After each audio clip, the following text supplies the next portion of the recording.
clarified. NOACA conducts its meetings accordingly to Robert's Rules of Order. Actions during the interview will be taken by voice vote. If any member feels need to abstain from any vote due to conflict or interest, he or she should state their intention to abstain when the matter is introduced by the chair for presentation for the record.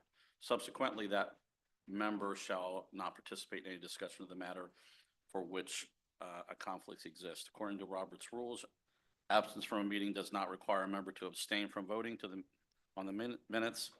If the member still wishes to abstain, he or she should state their intention for the record. For the benefit of the guests from the public and recording this meeting, please be sure to speak into the microphone. The microphones can be turned off using the off and on using the red button on top of them. They are on when the light is green. Okay. Somebody might come in. For the minutes, meeting minutes of November 15th, just checking to see if we have any corrections or additions.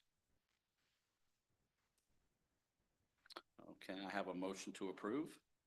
So moved. A second? All in favor? Aye. Any opposed? The motion is approved. Okay. Public comments on the agenda. Has anyone signed in to speak today? Okay. I don't have an executive. Do we have an executive director's report? No. Okay. Some announcements. Okay. There comes a little bit more. Pause for a moment.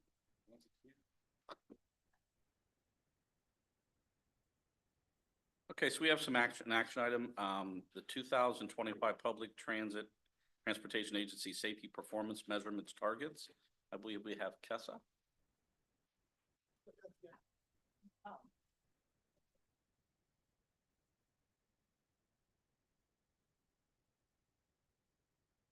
Good morning. Jim, is you?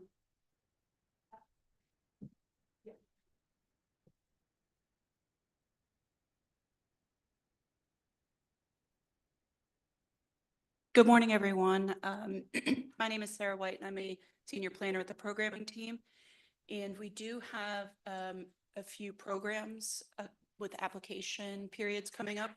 So the first one is the Congestion Mitigation Air Quality Program, so CMAQ.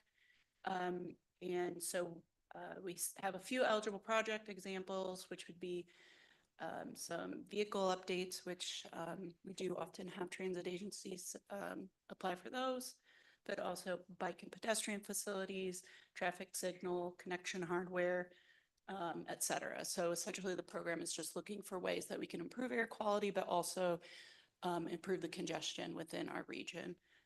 So we expect the applications to be available in mid-March, and our executive director, Grace, will be doing an official announcement at the board meeting in March. And we will host an applicant webinar. So you are welcome to email projects@mpo.noaca.org, and we'll invite you to that webinar. And for more information, you can go to our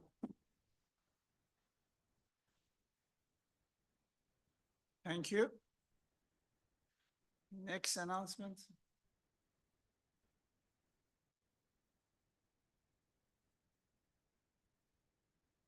Good morning. I can't speak sitting down, sorry.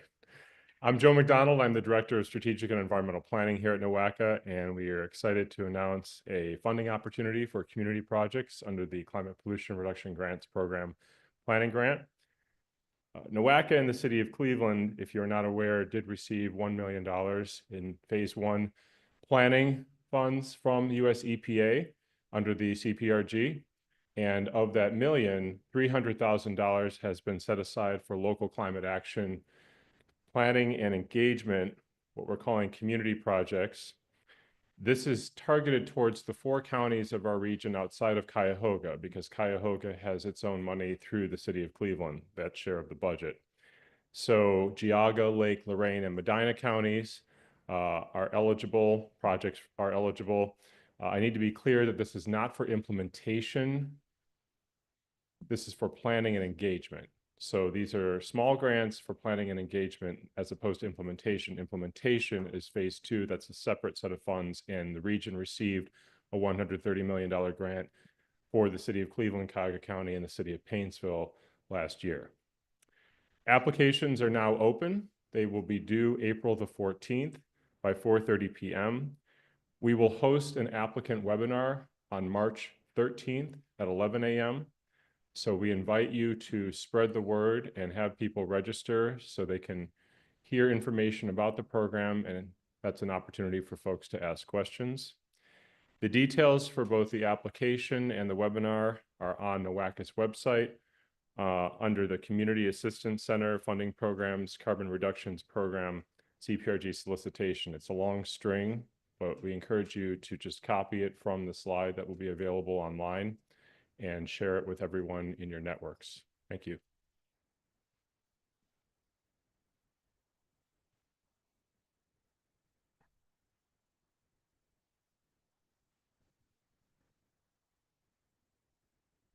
Okay, good morning. A lot of announcements today for funding programs, which is not bad news, I suppose. I think this is the last of them. So this is the announcement that our Enhanced Mobility for Seniors and Individuals with Disabilities program, also known as Section 5310, is open for applications currently. For those of you who don't know, this program provides transportation support for transportation providers who work with seniors or people with disabilities. We are not completely sure on our budget at this point in time, but we believe we'll have at least $2 million available for projects in state fiscal year 25 and 26, which will be implemented in calendar years 26 and 27. We intend to combine the 25 and 26 solicitation because we had a slight delay of the 25 solicitation due to our coordinated planning process, which Sarah will give a presentation on in a little bit. So we will update the budget information as that comes to fruition. Applications did open a few weeks ago, and they are due April 11th by noon. And so we're also going to host an applicant webinar, much like the others. That is slated for March 6th. Please email projects@npo.noaca.org to register, or if you can't remember that, just any NOACA staff that you know work with this program, and we will make sure that you are registered. But all of this information is available at noaca.org/5310. Thank you. Thank you, Jim. Okay, now we can move into the Public Transportation Agency's safety and measurement targets. Thank you. Good morning. My name is Kessa Turnbull. I am the safety planner here at NOACA, and I am here to present on the Public Transportation Agency Safety Performance Measure Targets.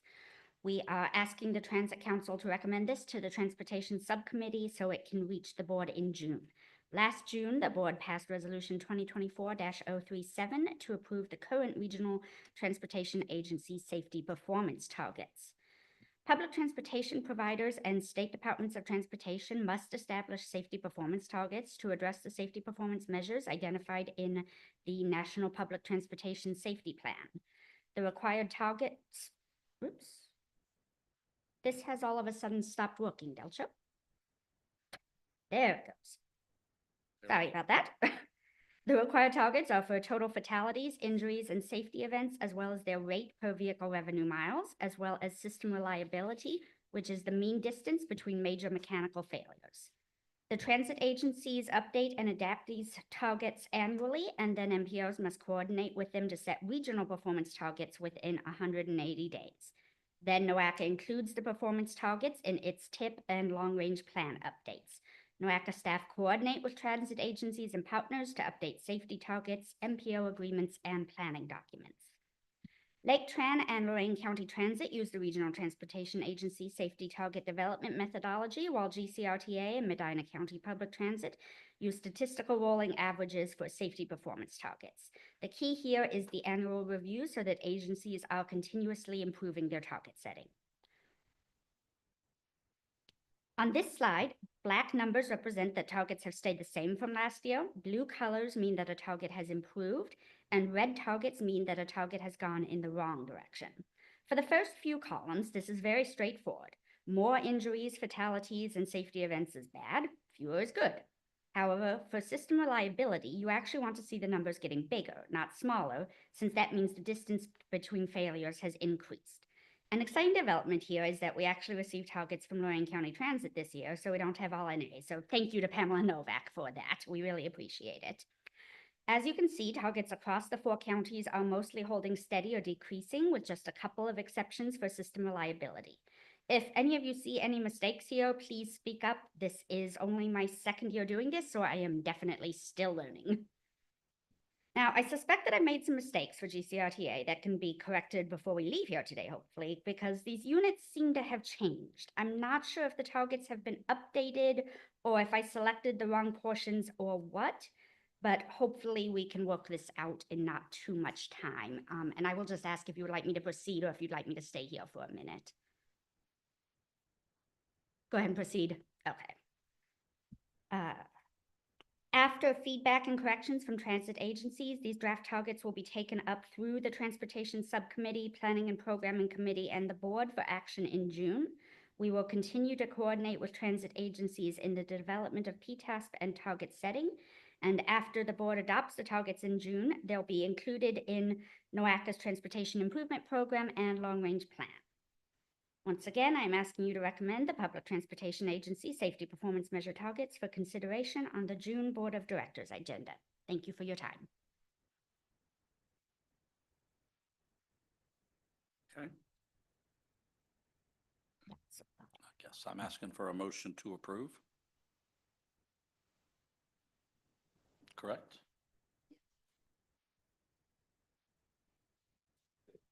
Yeah, I am too. I would like to check this with our safety plan. I know we Okay, sent so targets discussion, out, okay? And if I want to align it to RTA's safety plan.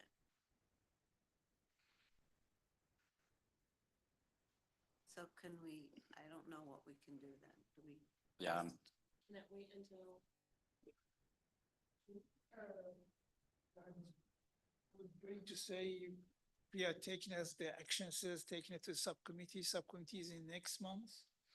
If okay, you have any corrections, if you let us Yeah. know, we can correct it and move it to the next. I don't know what's in terms of legality, but if Yeah. you can approve it, then we can make any corrections, then we move on to the next, because I think the next month we have got subcommittee and it has to go up to the, then to the March in the board okay. meeting to approve. So we approve with stipulation to include any corrections by RTA, and if you don't get them, then, and it'll go up through the committee. So do we have a motion to approve with consideration of RTA making adjustments, amendments? So do I have a motion for that? So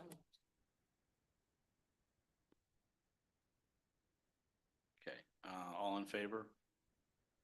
I, So the discussion is clear that we're going to do that, And I will just say, if anyone else wants to send me corrections, I'll be happy to have them from anyone else too. And I will just remind everyone that we did have a couple of corrections last year as well, so this is not out of the blue. We do have a standard process for I correcting remember- it at the council level and then bringing it up. yeah, we had a lot of discussion at our agency about the differences and Yeah. applying it properly, I guess. Consistently is, I think, the word we talked about. Just which item, Mary Beth, which item is debatable? I just want to make sure they're the same. That our targets and your targets, the number of fatalities, and then, total safety events, which isn't required. And then this year, next year, motor bus. I want to just make sure it's the same. Okay, I know that there is we set safety targets, our schedule for that at RTA is different than yours. And I need to make sure that whatever you're setting is consistent, that's all. because I believe this is based on the report we received from RTA. Okay. The safety report, is that right, Kessa? Yes, from Steve Paganoff. Yeah. Right, and you got that updated? Yes, we got it updated, but like I said, the numbers just don't look right to me. I had advocated for emailing him directly, but I couldn't. Talk to Steve. That's what I'm gonna do.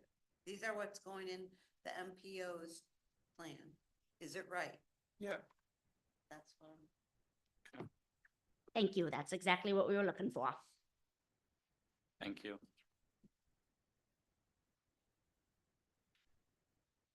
So the next presentation, Regional Coordinated Public Transit Human Services Plan. Yes, we have a motion. And a second. Oh, all in favor? I apologize. I think I got into discussion mode. All in favor? Thank you.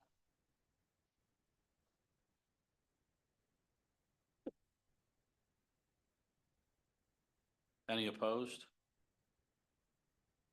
Okay, the motion is approved. Thank you. Good morning again. Today I want to present some updates to our Regional Coordinated Public Transit Human Services Plan, or more noticeably called the Coordinated Plan. We brought this to the Transit Council last year to just review the process and let you know that we would be working with RLS and Associates out of Dayton to help us finish this plan. And so I wanted to give you the update on that.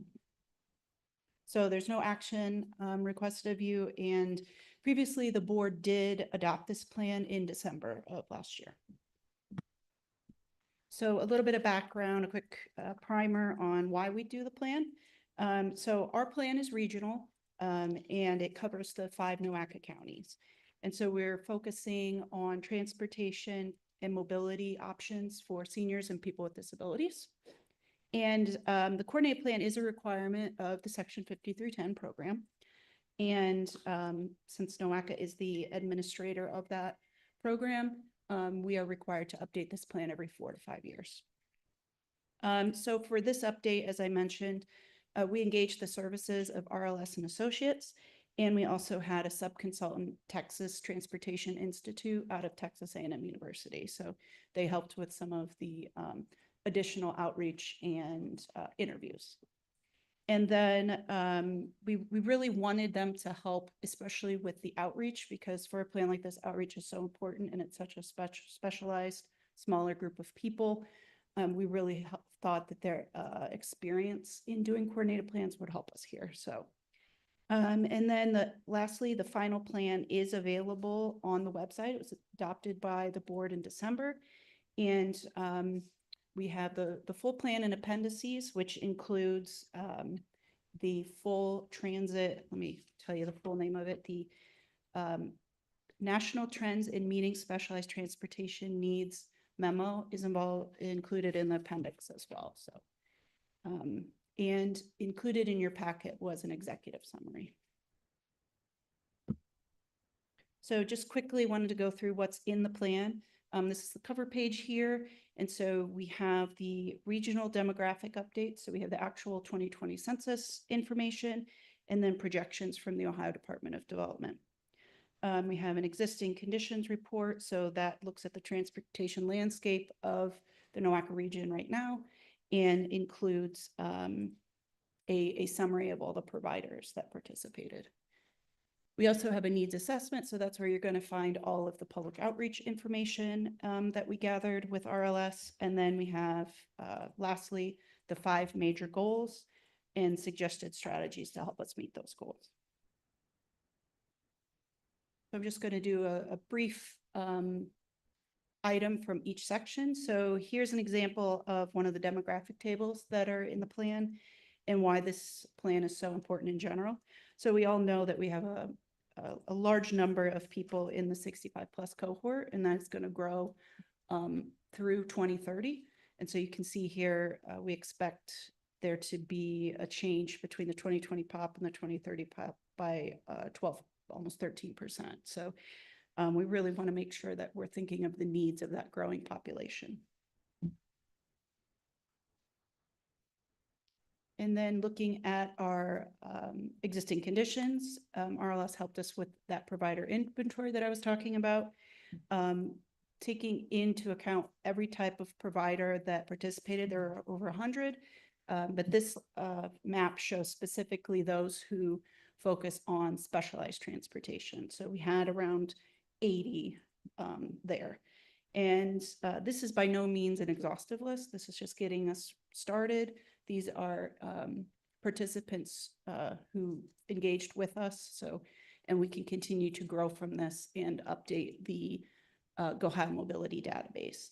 But I also wanted to just thank all of the transit agencies who participated, because I know you probably either spoke with RLS or somebody from TTI, and we really appreciate the input that you gave us. And then I mentioned how important public engagement is. So here's just some of the overview we did. We had 7 traditional events in libraries and senior centers. So we had about 43 participants. We had a meeting in each county and in Cleveland. We also held a virtual public meeting, which was pretty successful as well. We had about 50 participants in that.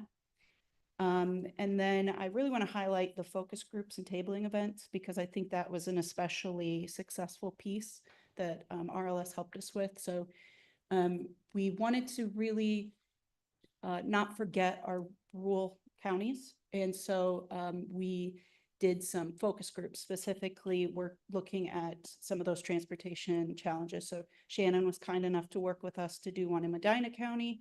And then we also did one in Geauga with some of the business community there, especially people who employ people with disabilities or seniors. So that was a really nice event where we got a lot of feedback, a lot of discussion. It was great. And then we also had one specifically about healthcare, so access to healthcare. We held this at Southwest General Health Center in Middleburg Heights, and we had a lot of really good discussion there. A lot of it focusing on how do we help people understand the very complicated system of transportation providers and their insurance, who's going to pay for it, and because it's very complicated. So we just talked a little bit about strategies to simplify that as much as possible. And then lastly, another very important piece was we found that going to existing events is really helpful to get feedback instead of trying to host all of them on our own. So we were able to go to the Northeast Ohio Aging and Disability Summit, and we met many people, and were able to get a lot of completed surveys from that event. So we had people who provide service for seniors and people with disability, but also the actual individuals themselves participated. So that was great. And as I just mentioned, the public survey was a piece of it. And so we had that available online, paper, and via interview. We had about 85 participants. And so out of that process, we found some common themes and suggestions for those who shared their feedback and their lived experience getting around in our region. And so we kind of talked about them in terms of what's needed for communications and training. So people really wanted easier ways to know what's out there. They wanted information in multiple languages. And then they also expressed that having somebody trained to help people ride. So I know transit agencies, many of you have travel trainers, but maybe that kind of system could also work well with our nonprofit agencies as well. So making it less scary for people who don't often do this type of thing, or people who maybe are giving up their car for the first time. And then looking at transportation service options, something that comes up every time we do the coordinated plan is, can you get me more places in the evening? Can you get me more places on weekends? And crossing the county and other jurisdictional boundaries, which we know can be a big issue, especially with funding. And then also a lot of people really would like to be able to just go somewhere last minute. So same day rides, and then access to activities outside of, the priority medical appointments. Looking at funding, we also heard a lot about how can we work together, how can we fund braiding opportunities together a little bit better, expanding capacity of transportation providers, especially when sometimes it seems like the funding is a little less. How can we do more with less? And then how can we work on service structures? And then lastly, just safety and quality of life. How can we make riders feel safe? How can we make the whole transportation environment safer? So sidewalks cleared of snow, not buckling or a tripping hazard. And also overcoming cultural barriers that might make people, reluctant to ride. So finally, we have the goals. We had 5 overarching goals. I won't read through each one individually, but again, just improving sustainability, more capacity for all providers and how we better work together. We're trying to make sure that price isn't a barrier to people. And then how can we better inform people and get them involved in, taking ownership of their mobility options. And in the overall plan, we have each of these goals, but then we go into some detailed breakdowns and strategies of how we can reach the goals. And that includes budgets, possible partnerships, and leadership. These are all suggestions, so nothing is, a directive, but it does give us a nice roadmap of what we can do for the next 4 to 5 years. Okay, so next steps is that our staff here at NOACA and our partners will all continue to work together and reach out to all of you to advance our goals. And then we'll also use this plan, as Jim mentioned, we're going to open, or the 5310 application is already open, and this document helps guide us in making those recommendations for funding. So we'll utilize that. And that's all I have, and I'm happy to take any questions, but again, the full plan is available on our website. I just have one comment. I agree with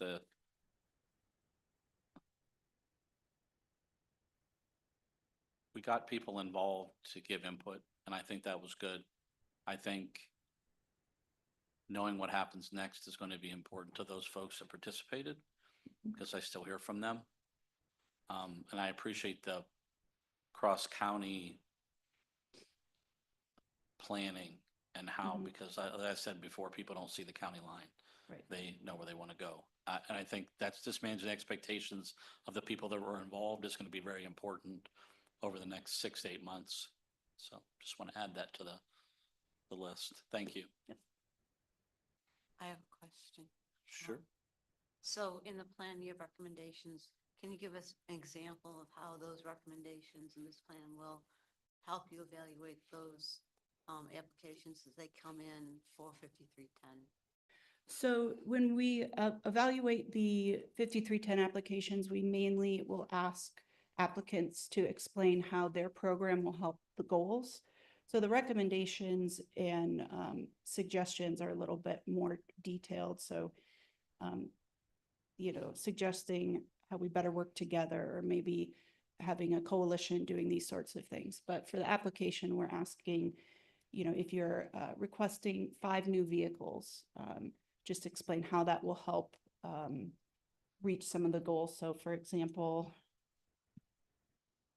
one of them is expanding transportation provider capacity. So just saying these replacement vehicles will help us have safer, and also our expansion vehicles will help us get even further and do more. So just real simple things like that. Anything else? Thank you. Thanks. Okay, we're moving on to reports or any updates. Are there any reports? No reports. Any old business? Or any new business? Okay, nothing. Mary Beth, nothing. Okay. All right, can I have a motion to adjourn? So moved. We have a first. Do we have a second? All in favor? The meeting is adjourned. Thank you.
Notification requirements of Ohio's open meeting law.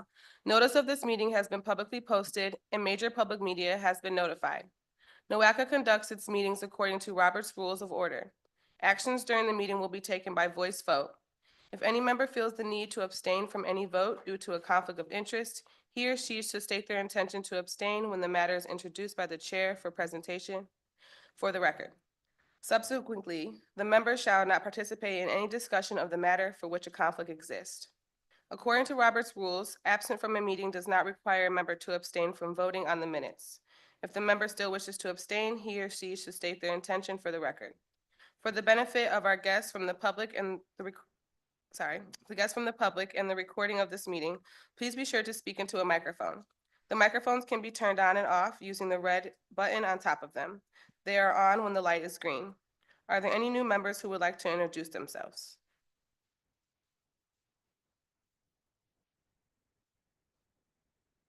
Hit your button. Veronica Newsom. I am the alternate for Dale Vandersomen from the City of Lorraine. Thank you. Any others? Sure, go ahead. I'm John Watkins. I'm an alternate for Tony Radachek from Medina County Biking. Welcome, thank you. We're going to move ahead to the approval of minutes of November 15, 2024. Are there any corrections or additions? Can I have a motion to approve? A second? Second. All in favor? Any opposed? The motion is approved. We're going to move on to public comments on agenda items. Has anyone signed in to speak today? There being none, we will move on to the next agenda item. To the Chair Executive Director's Report. Is there an Executive Director's Report? Some announcement, if this works. Does it work? There, sure.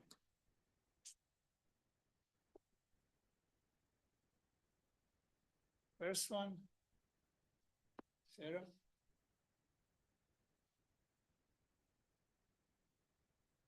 Good morning. My name is Sarah White, and I'm a planner in the programming division. This is a bit of a pre-announcement for our congestion mitigation air quality or CMAQ program.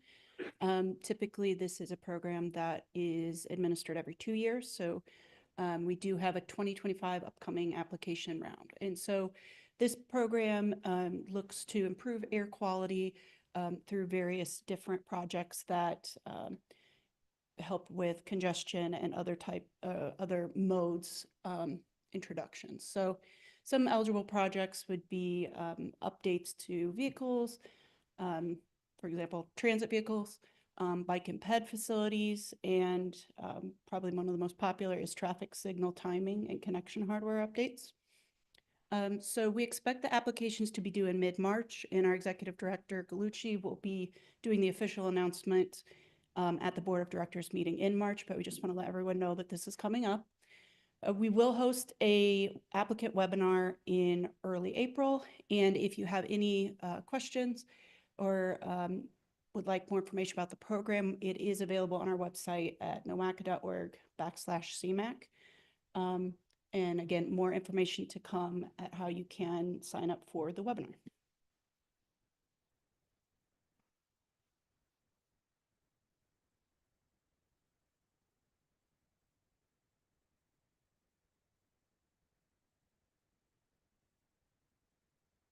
Good morning. Joe McDonald, Director of Strategic and Environmental Planning at NOACA.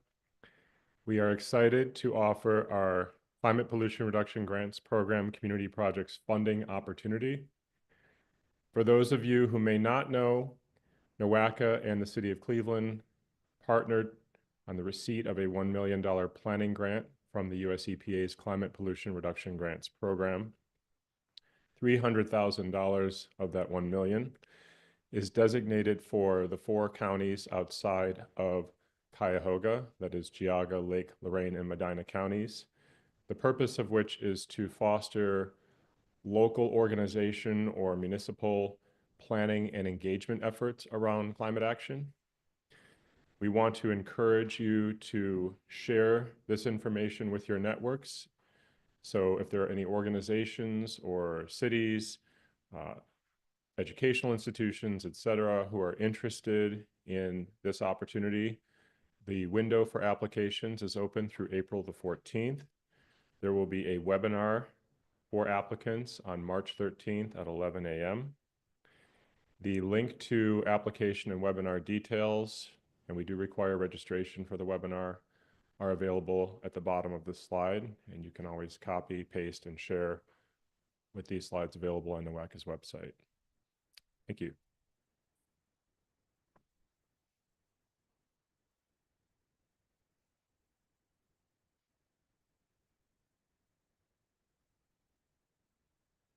Good morning again. The programming team has one other application that is available right now. So the Enhanced Mobility for Seniors and Individuals with Disabilities, or as we often call it, Section 5310 program, is we're doing our 25 application.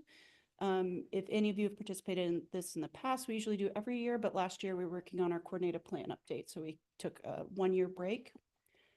So this program provides support to specialized transportation providers. So this is people who typically provide extra service and accessibility to seniors and people with disabilities.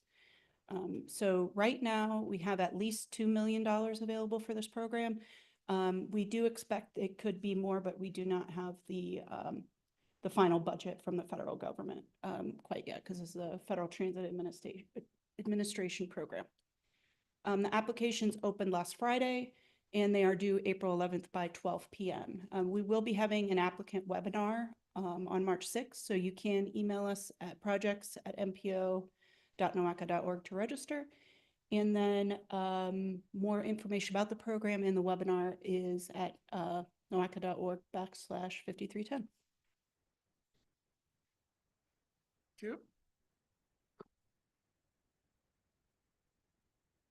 Thank you for those reports. We're going to go ahead and move along on the agenda. For action items, there are no action items for today's meeting, so we'll move into presentation and discussion items. First up, we have the Regional Metro Parks Trail Connectivity Study update by Matt.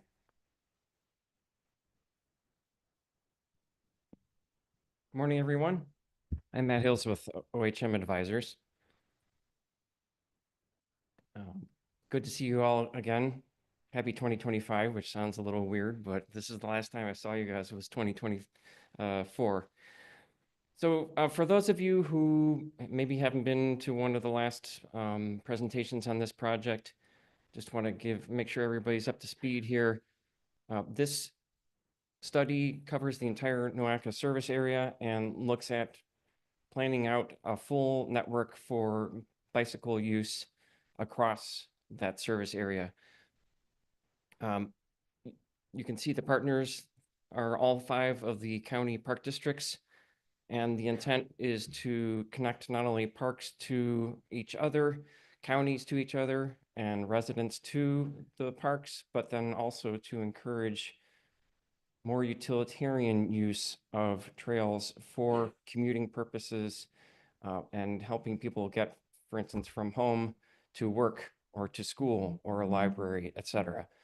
So this is really intended to shift the overall mode of transportation use from motorized and combustion engine to less of that. There have been 8 total goals, and they've been organized into 3 different general topics of connectivity and access, making sure that all modes of transportation are used for all purposes, and reducing our overall environmental impact on the region. There's a lot going on here, but this is a pretty good summary of the overall process that we've been going through, and you can see that we're headed towards the finish line here. Last time we met, we were at the tail end of that red task number 2 there, where we were just wrapping up online and in-person engagement. So let's talk about that for a little bit. in the first phase of the project, we had an initial round of engagement. And then during that second phase that you just noticed a moment ago, we had a series of in-person meetings and workshops, virtual workshops, and online survey, and an online interactive comment map. And so through those various forms of reaching out to stakeholders and the general public, we got a lot of good information, a lot of good input on people's thoughts regarding trails in general across the region, and then specific proposals that were shown on maps like what you see in those two images there. So these photos are from an in-person community meeting. And then you can see on the right-hand side some of the general sentiments that came out of that meeting. As I mentioned, we also had an online survey. You can see that we had a pretty good distribution of responses from across the service area. And these were the main points of interest that the respondents told us were most important to them. You can also see there were some additional questions about more specific topics. But this really gave us a good sense of where people's heads are currently and what they want to see.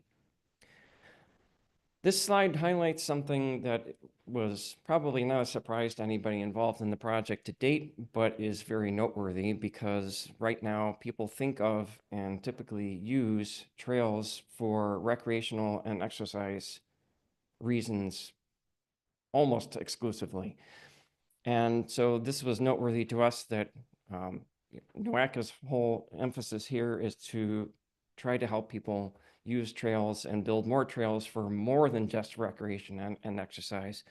And it became apparent to us that this needs to be stressed heavily, not only through this report, this project, but more importantly through public education in general, and help educate the entire public of Northeast Ohio that there's more to trails than just exercise. As I mentioned, there was also an interactive online map where people could take a look at what the existing trails and current, at that time, proposed trails were, and provide commentary on, I like this, I don't like this, did you think about putting a trail over here, etc. And so you could go to that online site, pin a comment on the map where you felt it was most applicable, and enter your commentary there. So since then, we have moved heavily into the recommendations and implementation phase. These couple slides show the process that we went through. From, say, the middle of the project, we then moved into refining the proposed network of facilities. Just a little detail. The project is called the Regional Metro Parks Trails Connectivity Study. However, during the process of working through this study, we determined that that was maybe a little too narrowly focused, because really the overall point and one of the primary criteria of determining what facilities would be proposed is any facility that meets a level of traffic stress 1.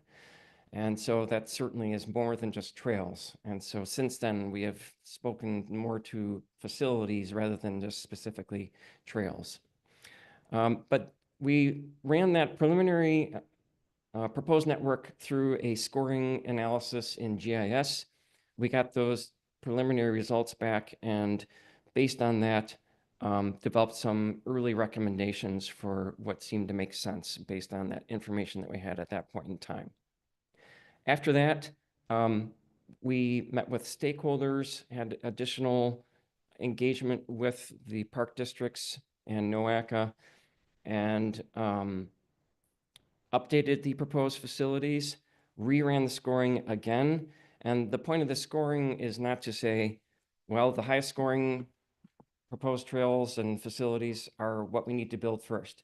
No, this was really just a set of data to inform the local stakeholders of, here's how these facilities scored based on a number of different criteria, but now you please add your local knowledge of political pressures, physical barriers, all kinds of other factors in order to develop what is really the best priorities for near-term implementation, midterm, and long-term.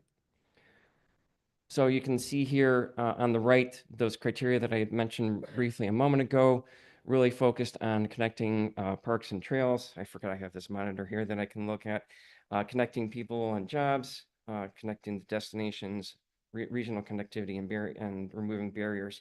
You can see that we also, the project team and some of the stakeholders weighted those criteria according to what the group felt was most important to least important. So here is how some of the preliminary scoring came out, and you can see that the ones with the highest score is that darkest purple, going down to the lowest score in yellow. We did this both on an overall region basis, but then also on a county-specific basis. And the reason for that is that, as you saw previously in some of those criteria, that connecting people and jobs criteria is based on number of people, number of jobs, and where those people and jobs reside. So that would mean that for the overall region scoring, Cuyahoga County is really the center of gravity and is going to skew that analysis toward it because it's got the highest population and number of jobs. However, that is important data and information for figuring out regionally what might make sense. But then we also ran the county-specific scoring to understand what makes the most sense within each individual county as well. So this tool and the overall plan is intended to help move the recommendations along across the entire service area, but then is also intended to help each individual county make its own applications for specific projects. So this data can be used in a number of different ways. The last piece that we have to move through and are in the thick of right now is the implementation plan. And so that includes prioritizing which projects make the most sense to look at implementing first and later. And you can see that it's been broken down into 3 different levels of prioritization. The nearest most will be the next 5 years until 2030. Midterm will be the following 10 years, and then long-term will be 2040 to 2050. This is a list of different trail typologies that we've been developing. This actually is already out of date since we've been working on it since then, but this helped us start to figure out how to develop and apply a unit price per foot of facility type across such a vast area. You know, we can't possibly develop heavy engineering level cost estimates for every proposed trail across all 5 counties. So this was our strategy for getting some order of magnitude cost assigned to the various proposed facilities. In addition to cost estimating and prioritization, this is really focused on, we have worked very hard to standardize the plan and the report across all 5 counties so that there is an apples to apples comparison across the entire region. But certainly each individual county has its own needs. And so we, for each county, have delved into, to a certain degree, unique characteristics or needs for each of those counties. So for instance, on the right, you can see Lake County. The Lake Metro Parks made it very clear to us that, hey, guys, not all of these trails that are showing here are trails that Lake Metro Parks is championing. However, some of the local municipalities are, or other entities are. So from Lake Metro Parks' perspective, they wanted to make sure that we develop a map like the one on the right that clearly delineates, okay, Joe Public. These trails in pink, just as an example, are the ones that Lake Metro Parks is really championing.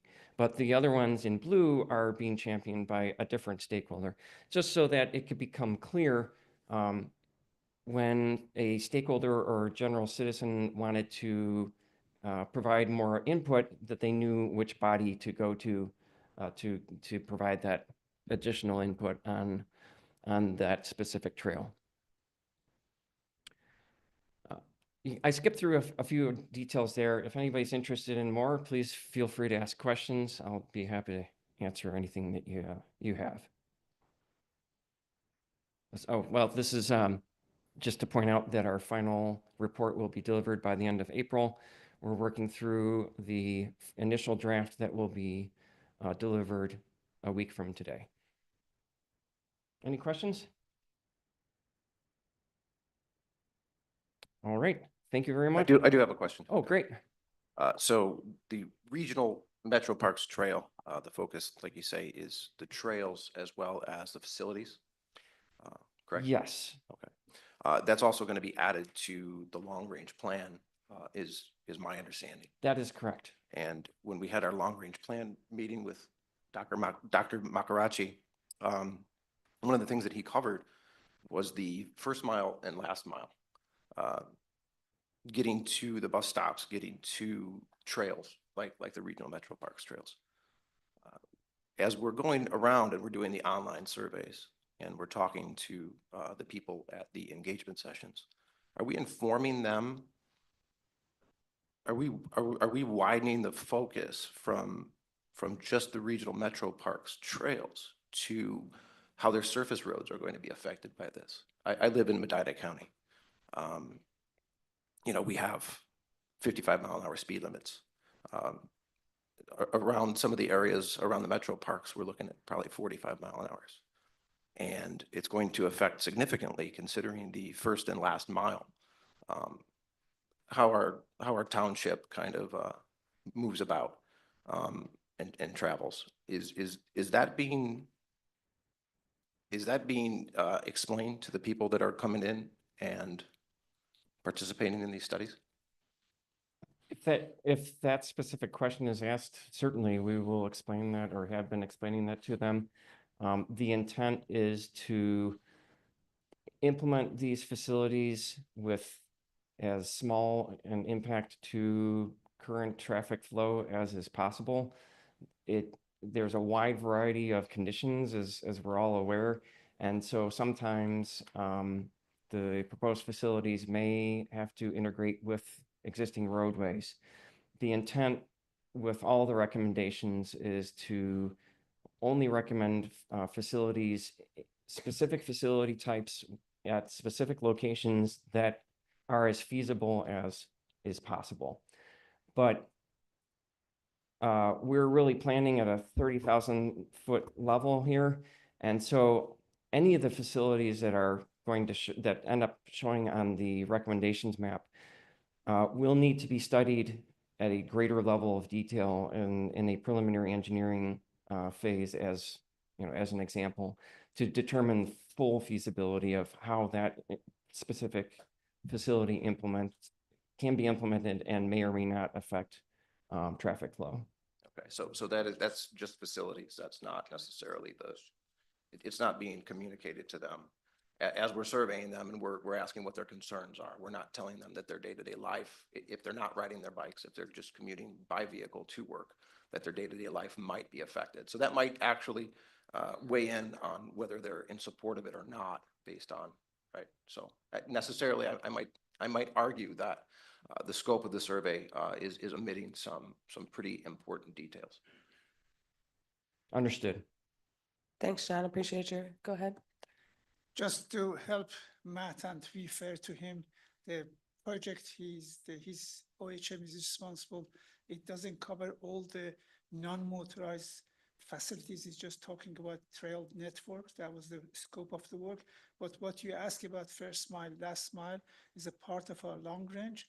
And that's a part of the Activate plan we have got, which we provide this kind of access and looking at the sidewalk, looking at the residential area, which is not exactly part of his tasks and the OHM and this project task. I just wanted to say, you are asking a little bit outside his scope, and so what you are saying is correct. We are looking into it, and as I mentioned in my presentation, when we met in Medina County, yes, we are looking into it, and it's a part of us last time, 4 years ago, the same thing, we are looking into this. I understand, that things do need to be compartmentalized in order to proceed. But if we are using surveys, gathering data through those surveys, and we are using those to shape direction, I think everybody does need to be aware of the decisions that they're making and how they're going to leave that scope and how it's going to affect their day-to-day life. So again, I'll say the same thing to you. I don't know that it's necessarily fair. Also, just a little bit more on the preliminary engineering topic that I mentioned a moment ago. When any of these projects moves forward, there should be an additional level of stakeholder and public engagement in the formulation of the final design.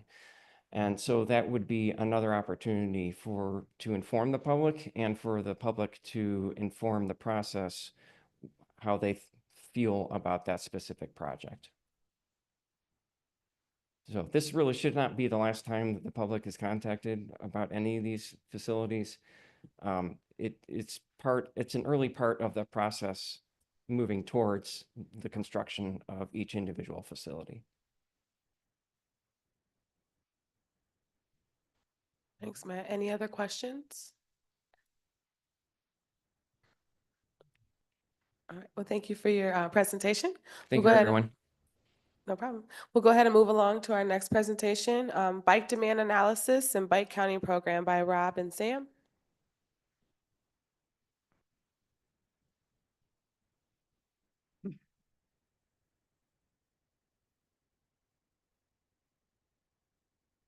Good morning, everyone. I'm Sam Schweikert, a transportation planner.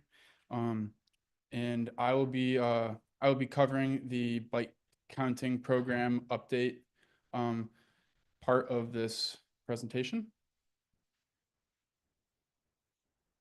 No action is requested at this time. This item is for information and presentation only. No previous action.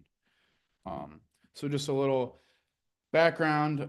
So NOACA collects bicycle volumes through two methods. We have our manual bike counts, which is done through our bike and ped volunteer count every May and September.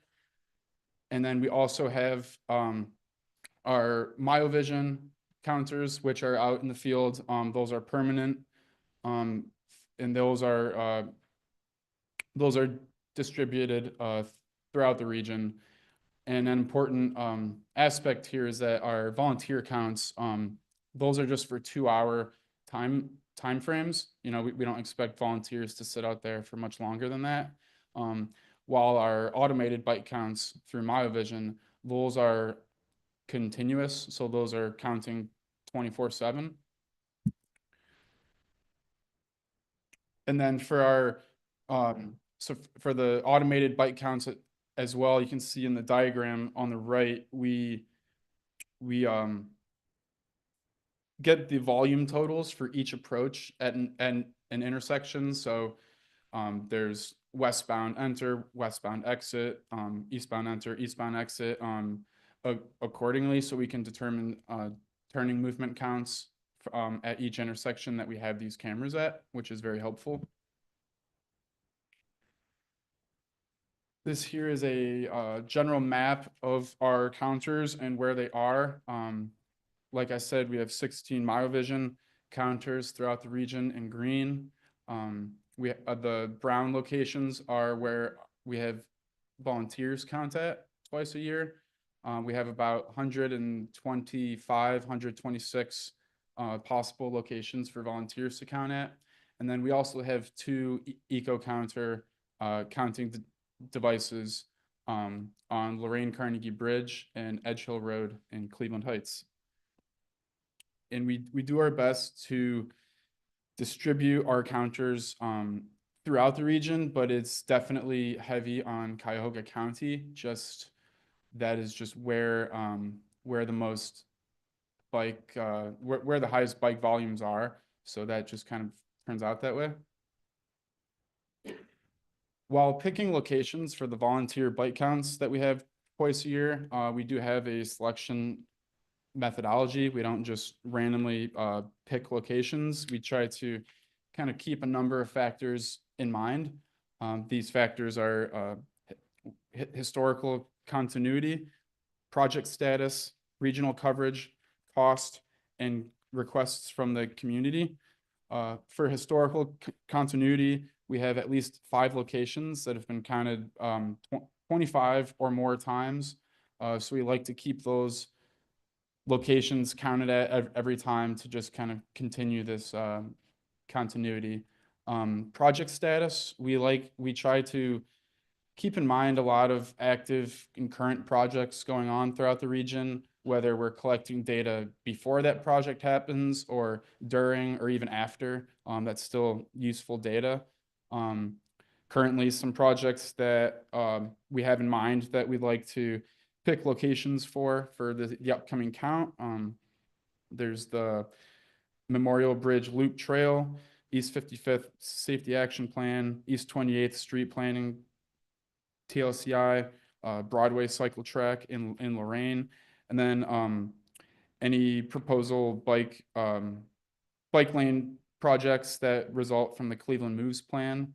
We'd love to kind of get out there and count to just kind of see the impact of these projects.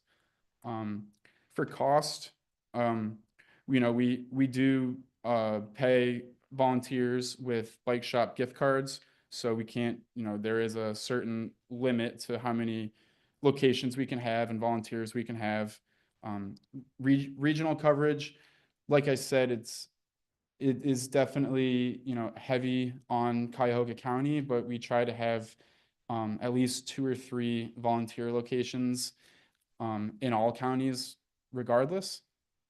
And then community requests, we always have requests from different cities or bicycle groups. If you have a location that you'd like a bike count done at, let us know. And, it would be a case-by-case basis, but typically we're happy to accommodate that.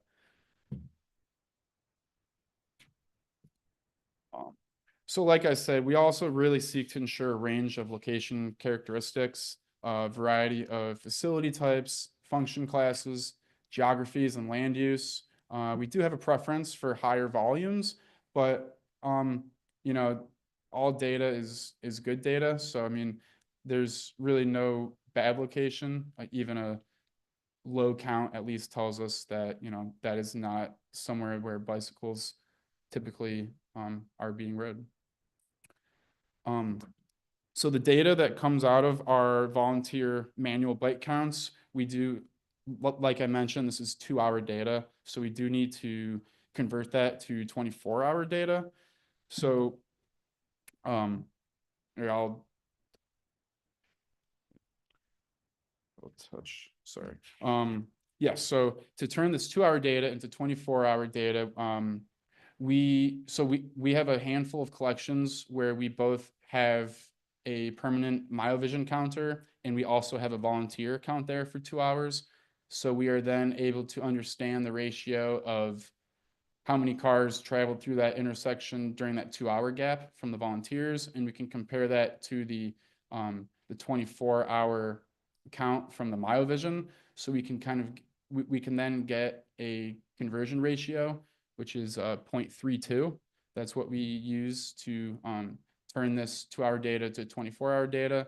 So you can see, for example, 12 divided by 0.32 would come out to 37.5, which would be equivalent to a 24-hour volume count. And for the manual bike counts, we do assume even distribution for both directions. We don't ask volunteers to count individually per direction. So that is just an assumption that we make. Automated bike counts, these are the MyoVision counts. Like I said, we establish entrance, exit volumes for all approaches, like that diagram that I showed earlier. And then through that, we can find monthly averages using, we try to use the most recent 3 years of data. So right now it'd be 2022, 2023, and 2024. And then, yeah, and like I said, I already touched on how we can convert these monthly averages to daily cycling volumes. If you're ever wanting to access this volunteer count data, it is accessible on our website. You can just click on the Excel, the clickable link that we have on our bike and pedestrian count page on our website.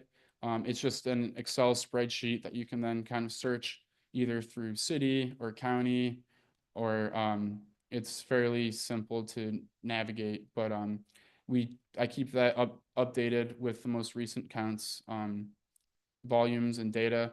So that is always there for the community to access, or if you're part of one of the groups that request a location being counted at, you can always just go and check it there.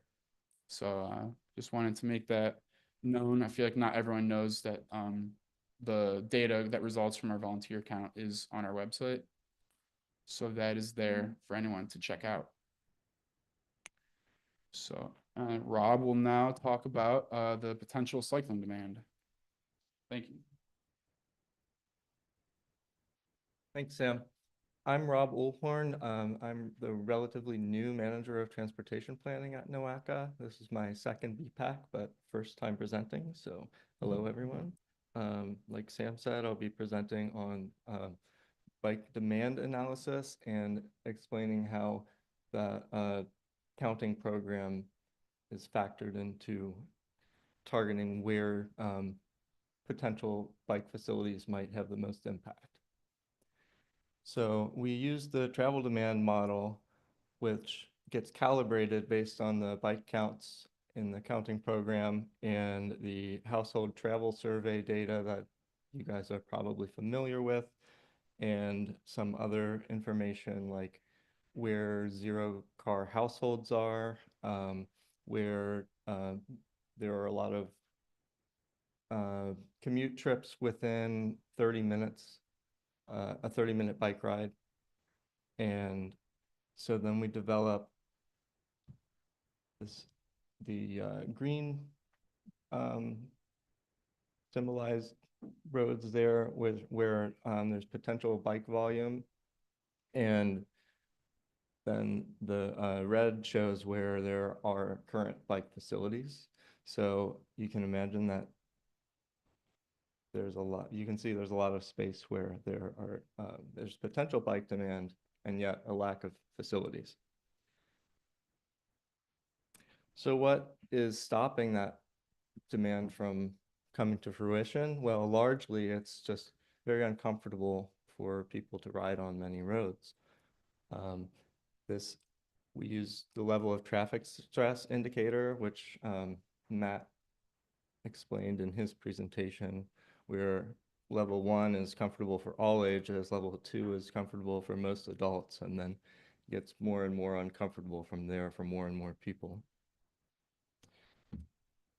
So you can see here the percentage of roads in the region that are covered by each of the level of traffic stress levels. It looks that more than half of the roads are LTS 1 or 2, but the issue is that not every cluster of LTS 1 or 2 facility is accessible to the others. So you may have to make a trip on a tougher road to ride on, and that might prevent trips from happening on bicycles.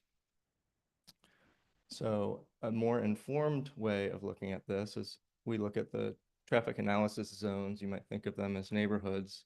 And this first column here, the supply column, is zones that are connected within zones that are within 30 minutes of each other, a 30-minute bike ride of each other that are connected by each facility type, cumulative up to 5. And then the second column is informed by those potential bike trip data that we produced that is depicted on the map. And it shows the relationship between the actual areas of potential demand along with the supply of facilities of each LTS type. So we can see here that while most roads are LTS 1 or 2, the actual trips and potential trips are not that well covered. Only 1% of potential trips are covered by LTS 1 facilities, 23% by 1 or 2, and on from there.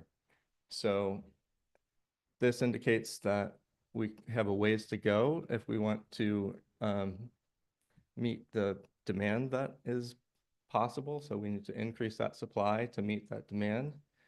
And then with those areas of where trip potential is and trips potential that isn't covered by lower LTS facilities, those are areas that would be reasonably targeted for investment in lower LTS facilities.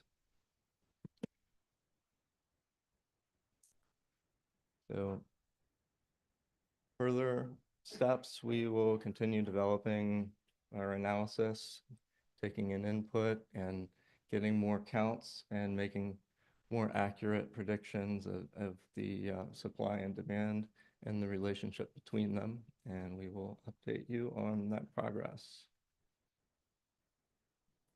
Thank you, Rob and Sam. Is there any questions? Sure, go ahead. I'm just curious if there's a timeline. I saw in 2020, there was a comprehensive kind of bike count program report written. Is there a standard time frame that NOACA kind of programs that report to be created? Ali. Well, when you say 2020 was when we did the first ENIO, so we are coming up, so we're gonna do the same thing for the ENIO update, which is next few months. Sure, thank you. How is e-bikes impacting those numbers? I don't believe the models e-bike trips, but that would be interesting. As I was talking about the development of making, our analysis more calibrated to reality, that's definitely something to start looking at in the future. You can go a lot farther on an e-bike, so And potential. tougher roads, yeah. Yeah. But to what Rob said, in this household survey, we had the option of the e-bike to residents mention that. So we're gonna look at that and see if it's a substantial and is it good enough we can add to the, Growing. growing. So we're gonna add to our model in terms of looking at the demand for it, because covers longer distance with the e-bike and. Yeah, my Uber delivered by e-bike last week, so they are being used. Thank you for your question. Any other questions that you guys may have? Wonderful. Well, thank you for your presentation. Okay, thank you. Our next presentation is Cost Benefit Analysis of FHWA Proven Safety Measures by Kessa and Hinal. Good morning. I am here to discuss NOACA's cost-benefit analysis of selected Federal Highway Administration proven safety countermeasures that is being done as part of the update of our community safety reports. No action is requested and there has been no prior action. In the last round of community safety reports, FHWA's proven safety countermeasures were introduced as an appendix, but all it did was list what they are. It didn't give any examples of how to use them, where they could be installed, or how much they cost. For our current round of reports, it was decided to expand a few of them into an actual cost-benefit analysis so that communities could gain insight on which ones would have the biggest return for the most dangerous area in their city or village. All of our countermeasure information came from 3 FHWA sources. The proven safety countermeasures were used as our base list, while step tech sheets were used for costs, and then we used Ped Bike Safe for a couple of countermeasures that weren't included in the STEP resources, but were recommended to communities. Crash data came from ODOT's GCAT tool, utilizing 2022 and 23 data for the reports themselves, which is where the segments with the highest predicted crashes were chosen, and AASHTO was used for a 24 crash analysis used to determine the economic cost of a crash that I'll discuss later. Crash costs were done from an inflated 2018 cost that came from an old ODOT report, which then had 2024 crash severity proportions applied to it. I'm sure many of you are already aware that many organizations incorrectly refer to the National Highway Traffic Safety Administration's claim that 94% of crashes are caused by human error. It was important to us not to use that statistic since it is widely decried, so we instead looked at 2024 data for our region and determined that a more realistic number was 48%, which I'll get more into later. This means that 52% of crashes are due to infrastructure failures, which, as public agencies, we have the most power to address. For that 48%, we looked at crashes where people made poor decisions like speeding, driving impaired, or distracted. We also looked at crashes where the responding officer noted that a specific user was in error. Finally, we looked at crashes where contributing circumstances were deemed to be errors, such as running red lights or improper lane changes. Common infrastructure inadequacies include poor road signage, either because it's not there or because it's too hard to see, lack of pedestrian and bicycle infrastructure, such as crosswalks and bike lanes, and inadequate lighting that leads to many crashes, particularly for pedestrians taking place at night. This obviously isn't a complete list, but it gives you an idea of what we're working with. I mentioned the 48% and 52% earlier. Another way of thinking about that is that 48% of crashes are due to something that shouldn't be there being there, like speeding, while 52% is due to something that should be there but isn't, like lighting. Using the severity proportionality that I mentioned earlier, we determined that the average cost of a crash in 2024 was $75,010. However, we determined that only 52% of that average crash cost is something that public agencies can influence, and so our cost benefit, I should say directly influence. Obviously, we do have a role in educating the public about safer driving habits. But in such lack of pedestrian bicycle infrastructure, such as crosswalks and bike lanes, and using the severity, however, we determined that 52% of that cost is $38,632. Then we took the expected crash reductions calculated by multiplying the crash reduction factor from FHWA by the predicted pedestrian, bicycle, or motorized crashes that were calculated according to AASHTO Highway Safety Manual formulas, multiplied them by our 52% infrastructure cost of $38,632, which came up with an annual savings figure for fewer crashes occurring in that segment.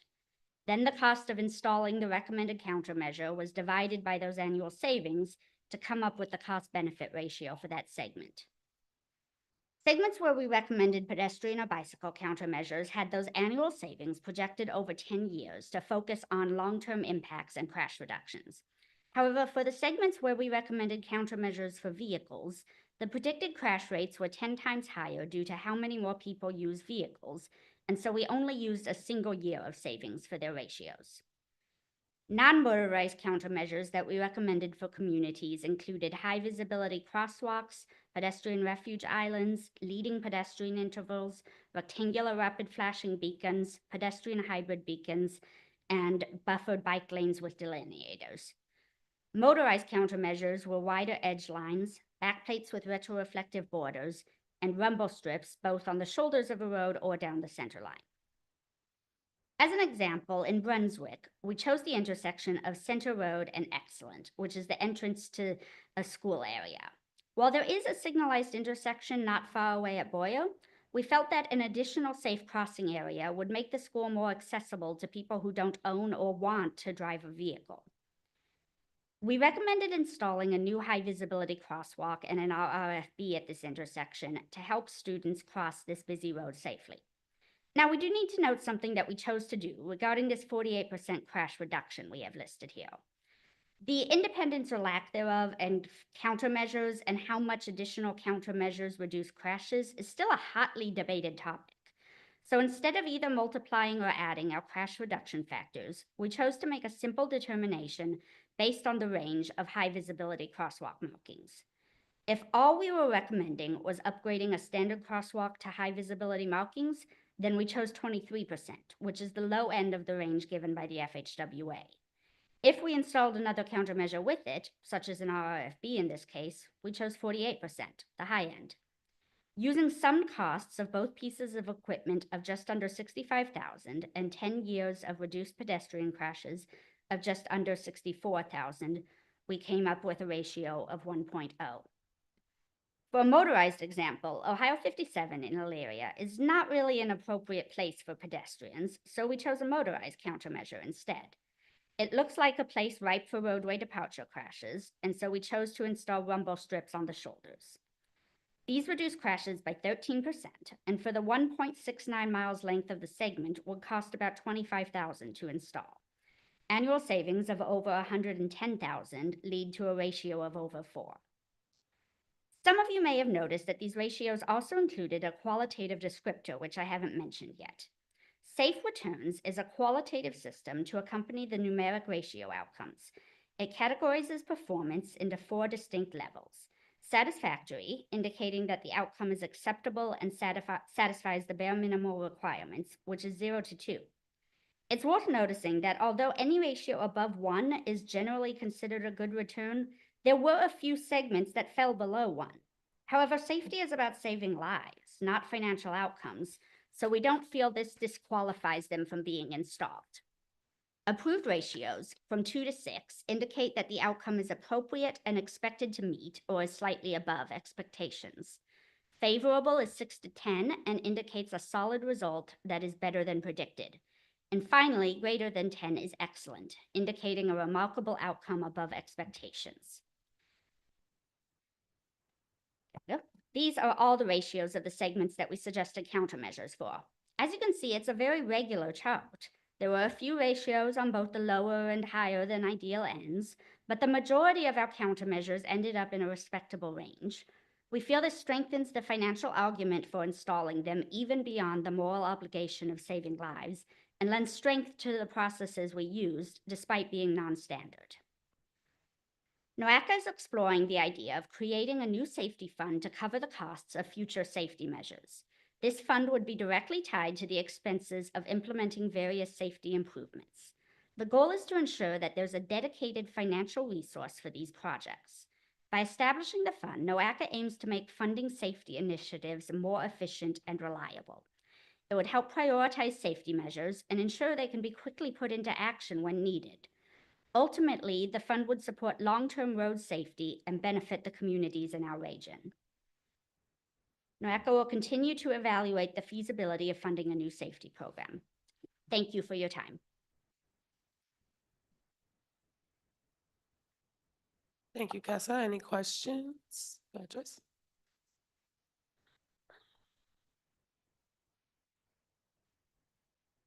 Did you do any research into pedestrian crashes that are in RFB crosswalks? Do you know what that rate is? I know that RFBs have a significant problem with, even when they are installed, the rate of usage is only about 30%. I can't point you to exact statistics on crash rates with or without them, but that is a developing area of knowledge where we know people just aren't pushing the button. Most of us have probably seen or pedestrians have a false sense of security in one of those crosswalks and drivers don't stop. And so they're anecdotally, we've seen a lot of crashes in those crosswalks. That's and about what I've got Some of too. us don't use them anymore because of that. I've got anecdotal knowledge that it's a problem, but no statistics. Any other questions? You have one more? Go ahead. You're talking about, is it, the rumble strips as an example reduces crashes. Are those crashes with pedestrians, bikes, cars? And is the focus on reducing those type of crashes, or, they use them on highways as well with other cars? Rumble strips are primarily about preventing roadway departures, so that's more of a vehicle crash rather than pedestrians or bicyclists. And then if you're talking about shoulder line rumble strips, then you're looking at specifically preventing single vehicle crashes where, for whatever reason, someone just runs off the road. But if you're talking about center line rumble strips, then you're talking about preventing a two vehicle crash where somebody crosses the center line and two cars crash into each other. Regarding the types of issues that the fund would address, I will direct that to Ali.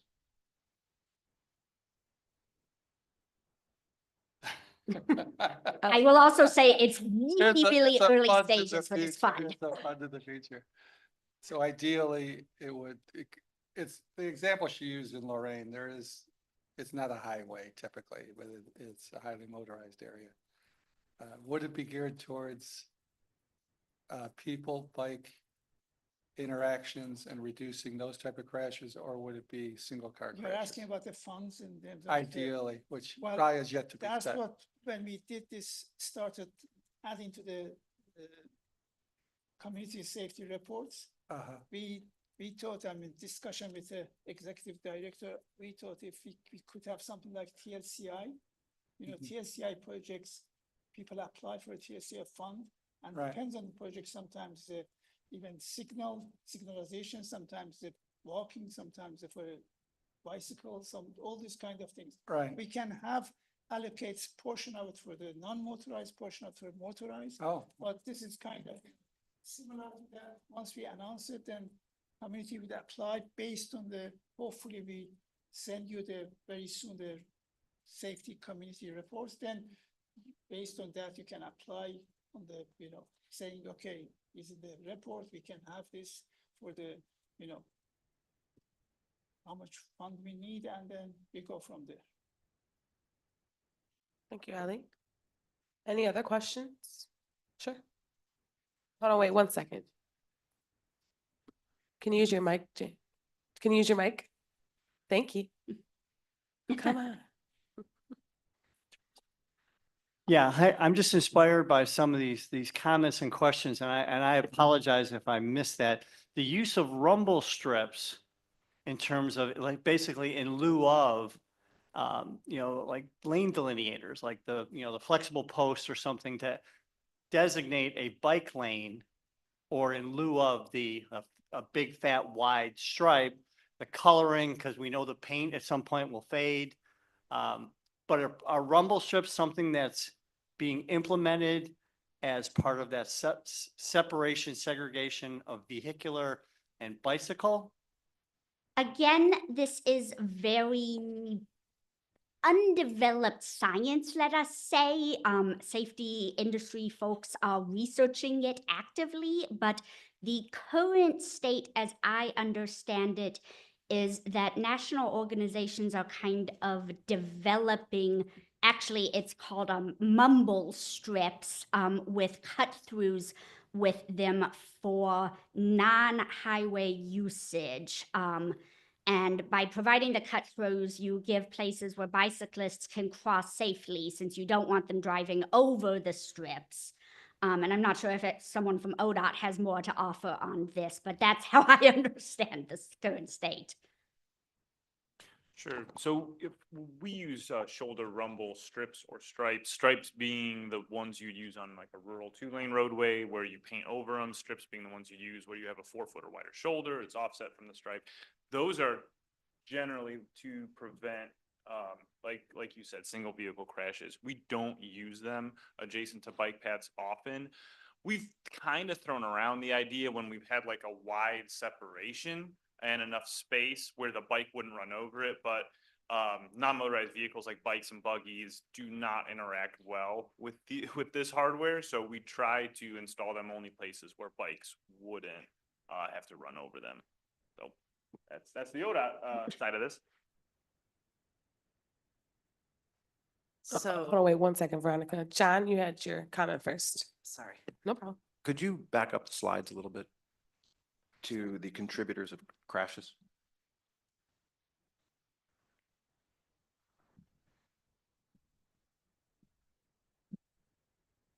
I think one more back.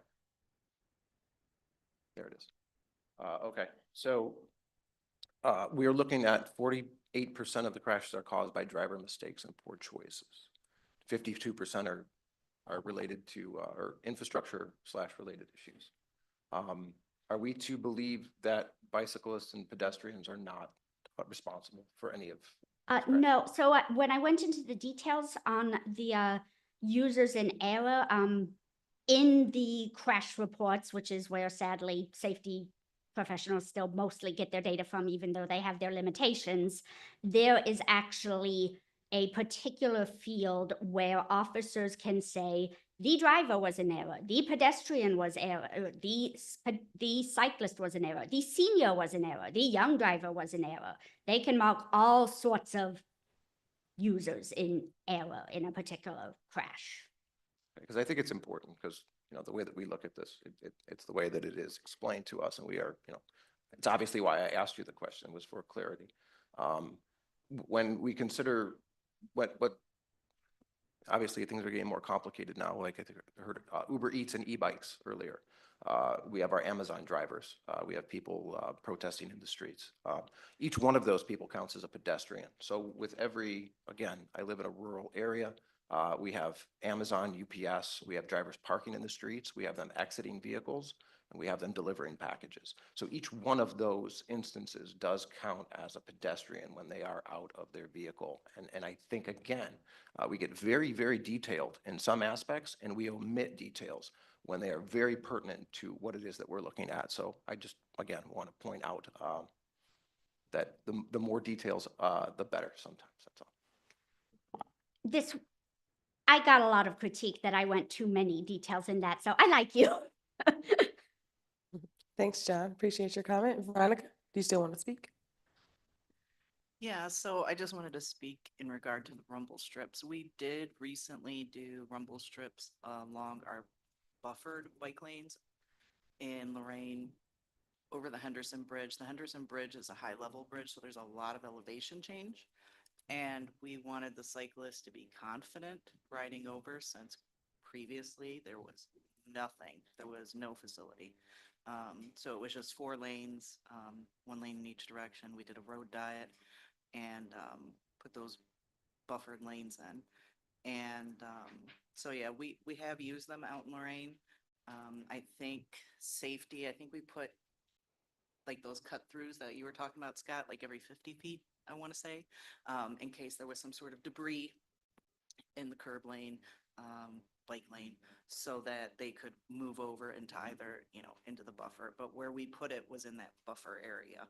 So we have about, I think on average, it's about a 4 to 6 foot buffer, and that's where the rumble strip is. So it's not near the bike lane, it's not near the traffic, it's kind of in that buffer area. Yeah, and the intent is to, obviously, probably all know this, but to keep a vehicle that is maybe they're fatigued, they're impaired, they're drifting over, almost catches on when they work back before they hit them. Thank you both for your comment. Any additional? Yeah, I mean, again, just to build on that, I think that's exciting, Bronk. I didn't know you guys had done that over the Henderson Bridge. Because several years ago, with NOACA support, 4 cities in Lorraine County, along the lakefront, Avon Lake, Lorraine, Sheffield Lake, and into Vermillion, had, talked about a bike lane that would go along the lakefront. And there was a whole lot of discussion. The consultants at the time, we talked about those lane delineators. And I think these past couple of weeks show the practicality where they're saying snow plows will just cream those things. So what's the point? In fact, one of the consultants called them stupid sticks. But I think the rumble strip starts to offer, and again, I'm just throwing this out there. I think it starts to offer some, as you say, the buffered lane, some delineation so that people know where to stay. That kind of cuts both ways. So I think that's exciting. And I think, again, a stripe over it isn't going to hurt it. It's still there versus having to stripe it over top of a vertical element, is another challenge in and of itself. So I just was curious as to what people were doing or where the trends were going here, because I think that can start to offer us within the regional trail, because we did have a lot of discussion about, the shared lanes, and John, to your point, highways and more, in more rural areas. How are we able to move people, along the existing roadways? And these things can start to kind of play in for that, to help people in the connectivity in that last mile. I think it offers some opportunities. That's just my humble opinion, to enable that without people getting injured and people feeling safer. Jack that level of that LTS up by giving them that potential buffer strip. So thanks. Thank you. Any other Go ahead, Jacob. I just want to add and stand up for the stupid sticks, but there are plenty of studies that show that plastic delineators or any vertical separation adjacent to a bike lane improves safety for people biking. So I don't think we should get into this mindset of, because something may be temporary in nature and need to be replaced, perhaps on a regular basis, that it isn't providing a safety benefit for the users of the facility. Thanks, Jacob, for your comment. Any other questions or comments for Kessa? Okay, thank you guys for your presentation. All right, we're going to go ahead and move into the reports and updates section of our meeting. Are there any reports or updates at this time? Nope. Jacob? I'll just share one thing. I know there's a lot of uncertainty around federal funds and perhaps some of the projects that your own communities are engaged in. At Bike Cleveland, we're coordinating with the League of American Bicyclists to collect all the projects that are currently being discussed and potentially being cut or clawbacks. So if anybody does have any projects that they're concerned about, I'd encourage you to reach out to me. Our intention is to share that with League of American Bicyclists, and we're going to be scheduling meetings with our local representatives and senators to share the importance of those projects. So feel free to reach out. Thank you, Jacob. Any other reports or updates to share? All right, I'll move then into the next agenda item is old business. Is there any old business? Any new business? All right, well then we'll move into to adjourn. Can I have a motion to adjourn, please? Thank you. A second? All in favor? This meeting is adjourned. Our next meeting is May 16th, 10:30, right here. Have a good one.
In compliance with the notification requirements of Ohio's open meeting law, notice of this meeting has been publicly posted and major public media has been notified.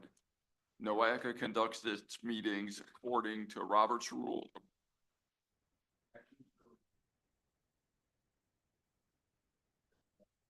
The need to abstain from any vote due to a conflict of interest. He or she should state their intention to abstain when the matter is being introduced by the chair for presentation for the record. Subsequently, that member shall not participate in any discussion of the matter for which the conflict exists. According to Robert's rules, absence from a meeting does not require a member to abstain from voting on the minutes. If the member still wishes to abstain, he or she should state their intention for the record. For the benefit of our guests from the public and the recording of this meeting, please be sure to speak into the microphone. The microphones can be turned on and off by using the red button on top of them. They are on when the light is green. Are there any new members who would like to introduce themselves?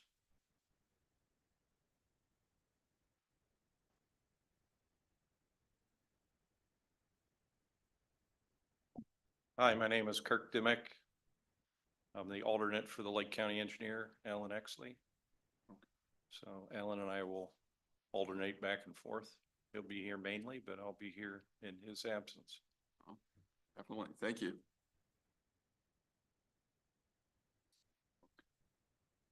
So in our package is the minutes from November 15th, 2024. Are there any corrections or additions to those minutes? Can I have a motion to approve? Second? All in favor? Any opposed? The motion is approved.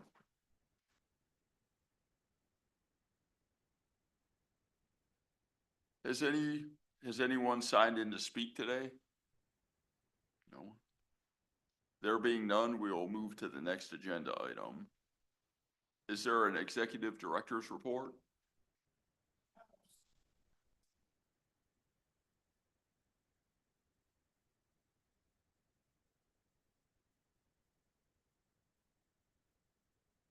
Good afternoon. My name is Sarah White and I'm a senior planner with the programming team. We want to bring this sort of a pre-announcement to you for one of the programs that will be opening for an application round this year. So the Congestion Mitigation and Air Quality, or CMAQ program, is one that we administer about every 2 years. So we have an upcoming application round coming in March. So the CMAQ program is pretty simple. We're just looking to improve congestion in the region and improve air quality through various different types of funded programs. So it could be anything from improving the vehicles updates, like for transit agencies, better efficiency, and also offering different modes like bike and pedestrian facilities. And then probably one of the more popular projects is traffic signal timing and connection hardware for optimization and congestion management. So as I noted, applications will be available in mid-March. Our Executive Director Galucci will be announcing officially the opening of the applications at the March board meeting. And we will host an applicant webinar in early April. So if you're interested in attending that webinar, you can email us at projects@mpo.noaca.org and we can involve you in the webinar. And then there's also more information at our website, noaca.org/CMAQ. Thank you.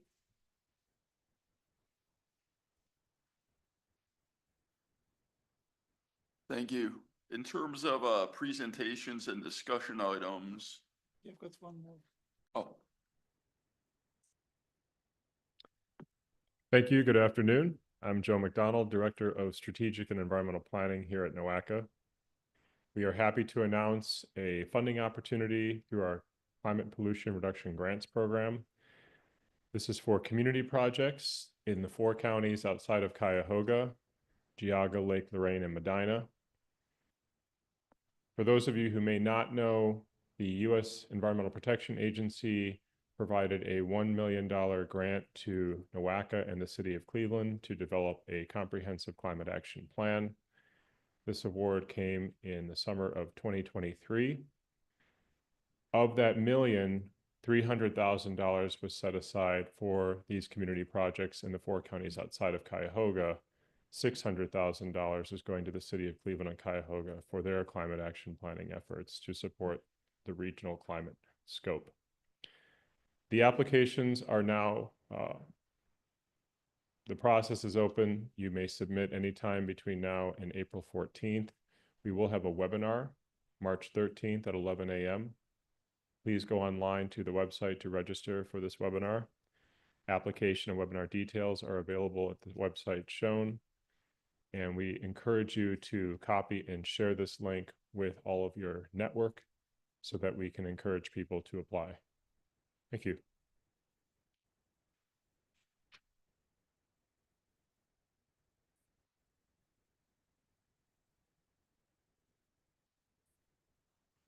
There are no action items for today's meeting. We have some presentation and discussion items.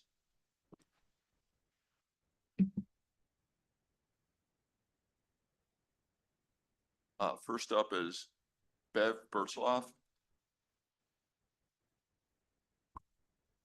Good morning, good afternoon to the chair and to members of the council.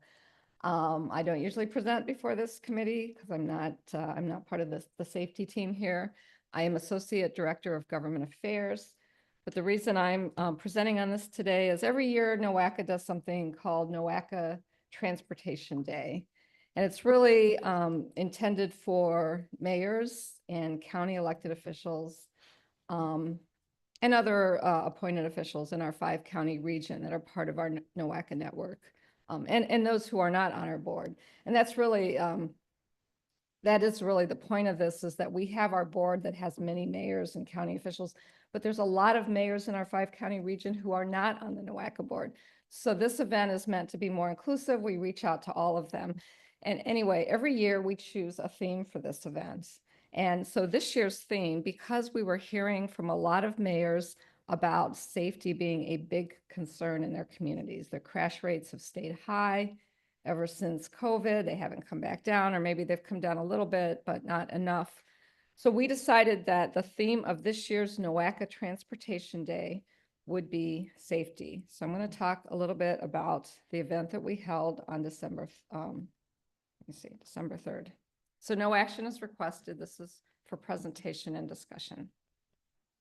So again, we held our NOACA Transportation Day on December 3rd. The theme was safety. We invited our board, all mayors from the region, planners, engineers, and we did invite all the members of this council. The focus was to talk about what are some strategies that mayors can use to improve safety in their communities. What funding is available and how can we access that funding to help with improving safety? And how do we advocate for better policies to support safety in our communities?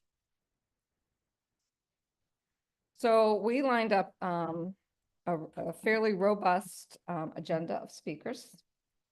We had people that came up from Columbus with ODOT's safety team.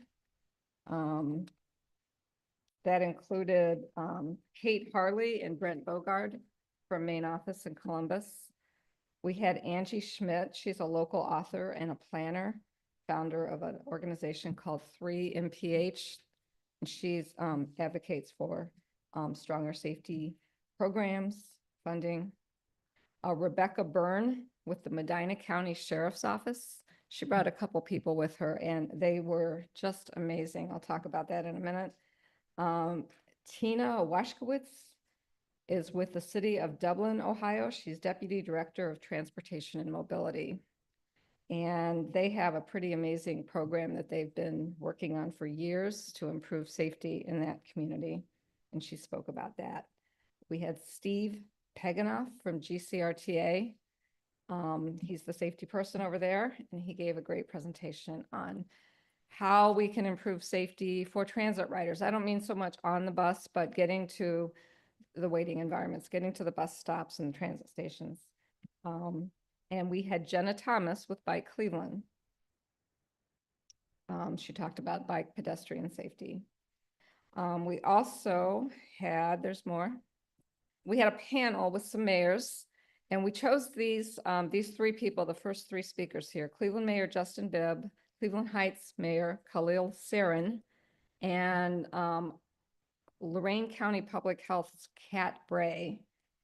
We chose them because each of these entities, the two cities and Lorain County, have received the most funding through a federal program called Safe Streets and Roads for All. Each of these entities have already received 2 grants through that program. So they've been leading the way in utilizing this program that was authorized under the infrastructure law. So we decided to ask them to be on a panel and talk about their experiences with using the funding and what they've been able to do, what they've learned. And then we had some of our great NOACA staff people speak with Sam Schweikert. He spoke about our street supplies program.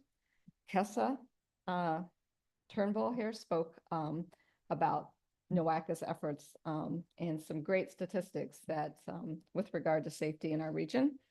And Rob Olhorn spoke about a program we have planning that we're doing to do more in the way of connecting all of the region's metro parks through sustainable transportation. So this is a really boiled down, condensed version of sort of what we learned. And I could talk all day, but you wouldn't want me to.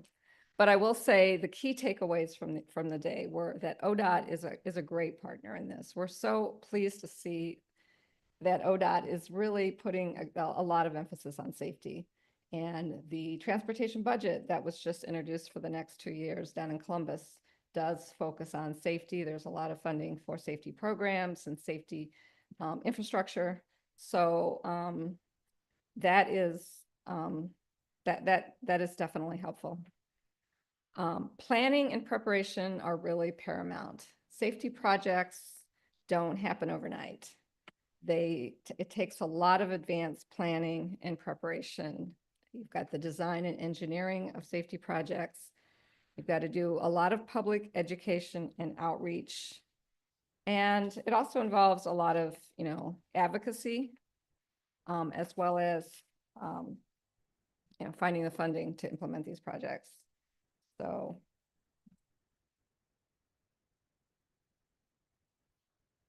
we also learned from the panel that we had that community support is needed, but it may lag. So often the mayors talked about, that not everyone in their community supported these projects, at least at first.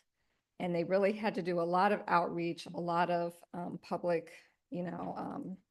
initiatives to try to bring everybody on board and get the community to rally around these projects. People don't like change. They don't always like if you're adding new bike lanes or a roundabout or, whatever it may be. So you're probably already familiar with those issues. We also learned that testimonials are impactful. This was really highlighted through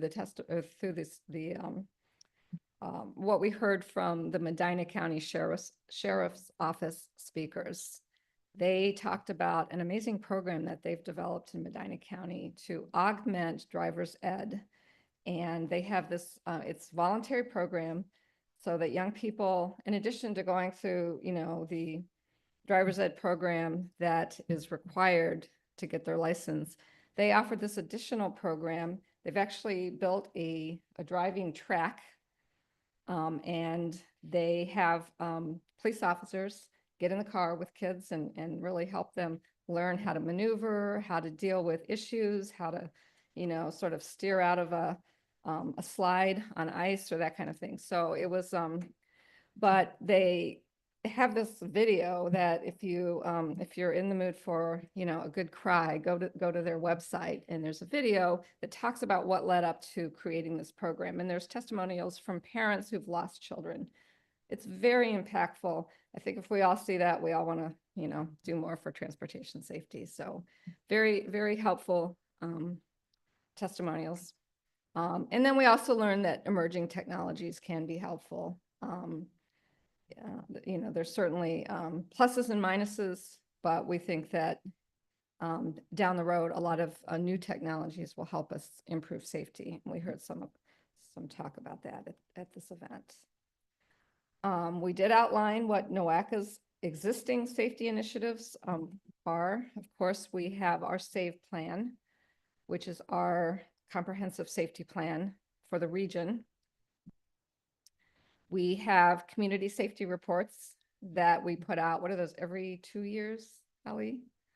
So I have to rely on our safety people here for some of this. But yes, and those are very detailed reports that go out to each community that have a lot of data about where safety issues exist. And we have our street supplies program, which is a really exciting, innovative program where communities that are interested can borrow materials to maybe try out a safety intervention before investing what it would take to make it a permanent installation. So, maybe you want to try out a speed bump on a certain roadway. We have materials, we have paint, we have the other supplies that you can borrow. We keep them mostly here at NOACA. So if you're interested in trying something out, you reach out to us and let us know. We could see if we have something in our toolbox that can help through our street supplies program. So Sam talked about that. We also do a lot with legislative advocacy and communications. In terms of communications, we put out public service announcements and occasionally billboards and social media postings related to safety fairly frequently. In terms of what we do here at Government Affairs, which is part of what I work on, we are working with groups throughout Ohio on trying to get some needed safety reforms in at the state level and at the federal level. Right now, I'm working with a group called Ohioans for Safe Streets, and we're looking at ways to, what we're doing right now is looking at what other states have done to improve safety, especially along the lines of setting speed limits in local communities. A lot of our mayors are telling us that it's very time-consuming and expensive to try to lower a speed limit on a state route that goes through their city. Typically, those speed limits are set under state law at 35 miles per hour, and cities are telling us, they have a roadway, and maybe it's not a business district, but it's got a lot of houses and schools and parks, and they're seeing a lot of incidents. So they would like a little more flexibility with being able to work with ODOT to get those speed limits lowered. So that's something that we're looking at. Whether that ends up being done legislatively or administratively, ODOT's been very receptive, and we've had great discussions on that issue. So we work on things like that and just looking for funding for programs as part of our advocacy program. We have created a funding resources webpage, and you're welcome to go there. Here's the QR code if you want to pull out your phone, but it's on our website. And what we do there is we actually have a section in there that is we update on a weekly basis of all funding, like grant opportunities that are currently open. So we anytime a new grant opportunity opens, and not necessarily just for safety, for anything that we think our NOACA partners would be interested in, we add this to we add this new opportunity to this section. And once the funding opportunity closes, when the date for the NOFO closes, we take it off the page. So it's a really good way to, at a glance, go and see what kind of funding is open right now. So we encourage you to check that out.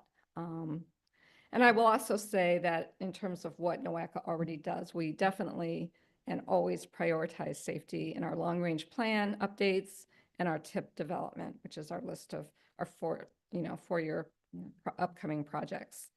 So NOACA is very committed to safety. We've been doing a lot, but we're trying to even do more at this point based on what we've heard from mayors who want NOACA to be more active in the safety arena. So right now we're really seeking input from our committees and subcommittees and councils. We've presented this already to policy committee. We're looking for input from people like you as to what you think NOACA could do to improve safety, to work with our local communities and help them improve safety, provide additional funding for safety programs, and provide more in the way of technical assistance. So open to comments, suggestions, ideas. One thing I'll just throw out there that we're looking at doing is maybe coming up with some sort of a competitive program where we set aside a certain amount of funding and let communities propose safety projects. And then we would evaluate those and decide maybe we'll award, so many dollars or so many projects in each year's round of funding. So that's one thing we're thinking of doing. I don't know if you're familiar with the TLCI program that NOACA currently operates. It would be similar to that. Transportation for Livable Communities is TLCI.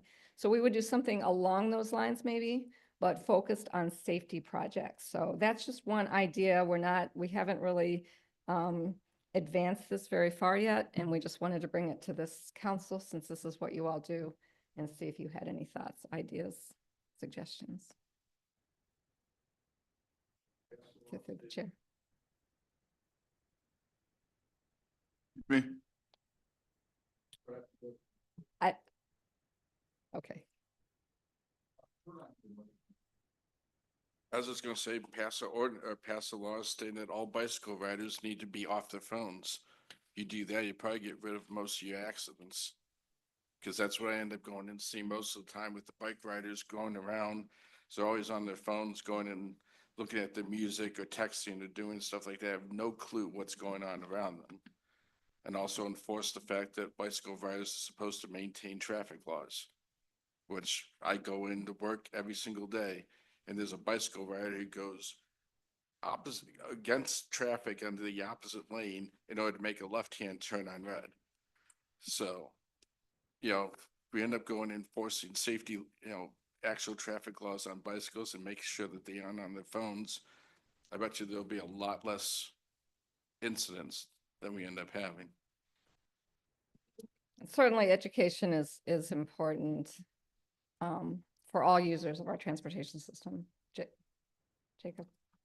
I'll just note, to counter that, I can say with a 100% certainty that a majority of crashes that happen specifically in the city of Cleveland aren't because cyclists are on their phones.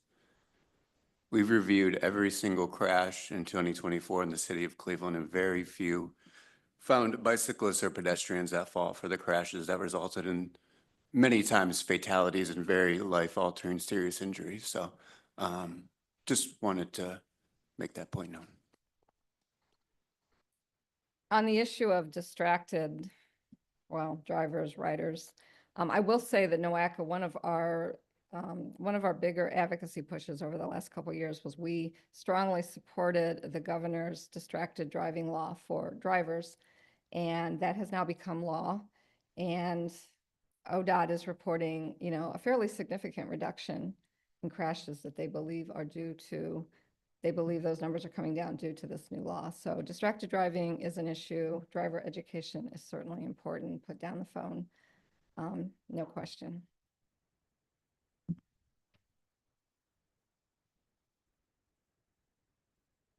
Chair. Just say, if I get no feedback, can I just?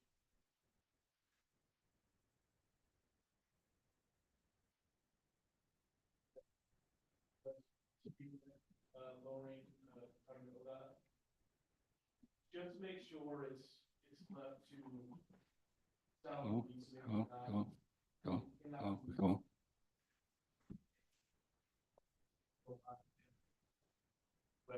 getting people to request lower speed limits. You know, we always react with a proper safety study and go through the ORC, you know, the steps that are required in order to lower speed limit. But there's a lot of people, no matter how hard you try to tell them, you know, that we just can't do it. They want it lower. Even if we can lower it, they want it even lower. And there is at some point safety aspect to driving too slow on a road that's designed to go a lot faster. So just be aware of that. Make sure it's not too open-ended. Absolutely, point well taken. And we're looking at how other states are handling that, or at least this group is anyway, Ohioans for Safe Streets. Certainly not every request is warranted, and there's a lot of factors to consider. And you do have to have some studies to back up the request. We're not saying do away with studies and just magically lower speed limits, but the group's thinking is that, you know, maybe we could make the process a little more efficient and a little less costly for communities. They have sometimes spend thousands and thousands of dollars on these studies, and it can take years. So we're just trying to see if there's a way to ease that process a little bit. But yes, point well taken.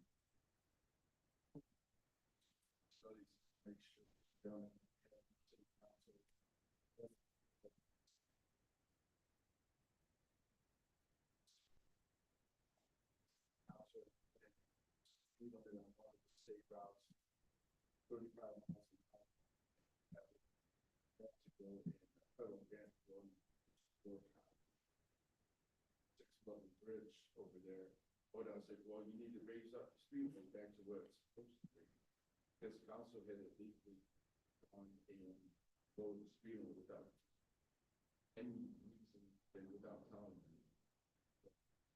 And quite honestly, most of doing this, you know, we get an Avon because I live there, and then they try to lower the speed limit on Detroit Road down to, I think, 30 or to 25 miles an hour in part of it. And then that said, well, it's supposed to be 35 through there. And quite honestly, that's what it should be. You know, it's just with going through there, 35 goes and works. You don't have people walking through the middle of the street on Highland Road. And so, you know, you need to make sure that you end up having common sense. You know, and not just, you know, a vocal minority who wants to go and have this speed limits changed, like they were in cars all the cities to go and react. No, absolutely. There are a lot of factors to consider with speed limits, and it can't just be on a whim or, you know, based on a vocal minority speaking out about something like that. And I think mayors are very conscious of that. They know that lowering the speed limit isn't always popular, and they're not, you know, they're not looking to do it without just cause, without doing the studies. So I think, but you know, there are a lot of factors, like I said, that need to be taken into consideration. And I'm not the safety expert. I'm the government affairs person. And Kessa and Ellie could tell us a lot more about some of those factors. But I think, you know, they have to look at context. And that's one of the things we're really looking at, is just what is the context of a given roadway? Are there a lot of homes which, you know, close to the street? Are there a lot of schools? Are there parks? Is this a place where kids are frequently crossing? Those kinds of factors need to be taken into consideration. So it's really about the context. But certainly studies have to be done to warrant that.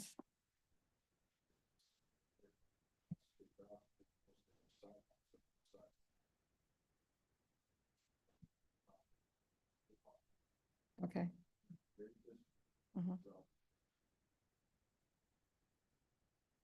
45 miles speed, which I have no problem with, but the biggest problem is on the sidewalks on one side. Right. If anyone wants to go get down it, has to cross it, then you only have crossings, you know, every half mile, maybe. You know. Right. So it's very difficult to, especially if you Sidewalks are fantastic. I don't think any of us here would argue against having sidewalks. I live in Lakewood right off of Lake Avenue, and there's bike lanes, and there's on-street parking. There are schools, there are, you know, Lakewood Park is right there. And they've had a lot of issues with crash incidents and a lot of streets that cross onto Lake. So the city, of Lakewood did the studies that were required, and so far they've been able to lower the speed limit there from 35 down to 30. Because I travel it every day, I can already tell that drivers are driving a little more slowly, a little more cautiously. So just even that 5 mile an hour difference seems to be making an impact already. So it just kind of makes you think a little more, makes you slow down, makes you aware that, yes, this is an area that we need to be especially cautious in. So I think, I think it can make a difference. Mr. Governor, that sound too, but the National Highway Traffic Safety Administration released results of a survey just a month or so ago. So the survey is statistically representative of the entire country, and basically 90% of people said they drive the speed they feel safe. So I mean, for every individual person, that may be a different speed, but it indicates that the speed limit sort of doesn't matter. So I appreciate communities wanting to have people drive slower, but we need to be also looking at design changes on that road. Totally agree with that statement that, the design, the infrastructure can make a big difference as well. Posting speed limit signs is one thing, but, when you have wide open spaces, people tend to feel safer driving faster. So there's more to it than just speed limits. I do agree with that. But any thoughts on anything else NOACA can do to help communities? Any suggestions on any sort of fund that we could maybe develop or?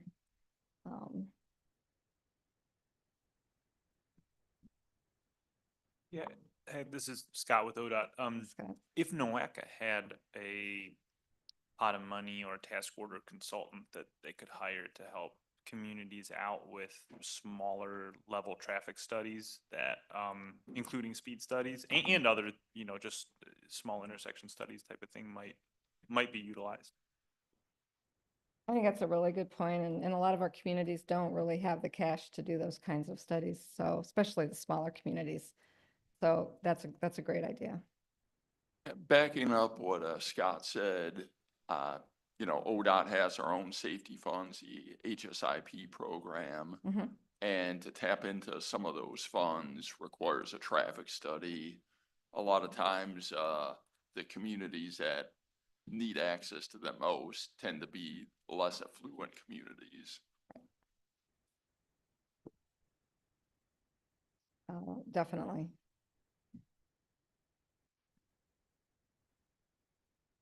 Okay, well, if there are no further comments or questions, thank you for listening. I don't know if any of you were at our safety summit, but it's a great event. We want to continue this discussion. We're going to see what else we can do here at NOACA to enhance safety and help our communities enhance safety. So thank you. Thank you, Bev. Next up to discuss cost benefit analysis of FHWA proven safety countermeasures is Kessa Turnbull and Hanal Sorothia.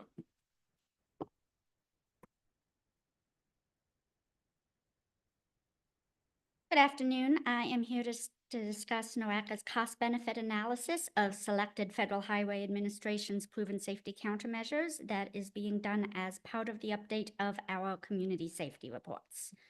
No action is requested, and there has been no prior action. In the last round of community safety reports, FHWA's proven safety countermeasures were introduced as an appendix, but all it did was list what they are. It didn't give any examples of how to use them, where they could be installed, or how much they cost. For our current round of reports, it was decided to expand a few of them into an actual cost-benefit analysis so that communities could gain insight on which ones would have the biggest return for the most dangerous area in their city or village. All of our countermeasure information came from 3 FHWA sources: The proven safety countermeasures were used as our base list of countermeasures, STEP technical sheets for the costs, and Ped Bike Safe for a couple of countermeasures that weren't included in the STEP resources but were recommended to communities.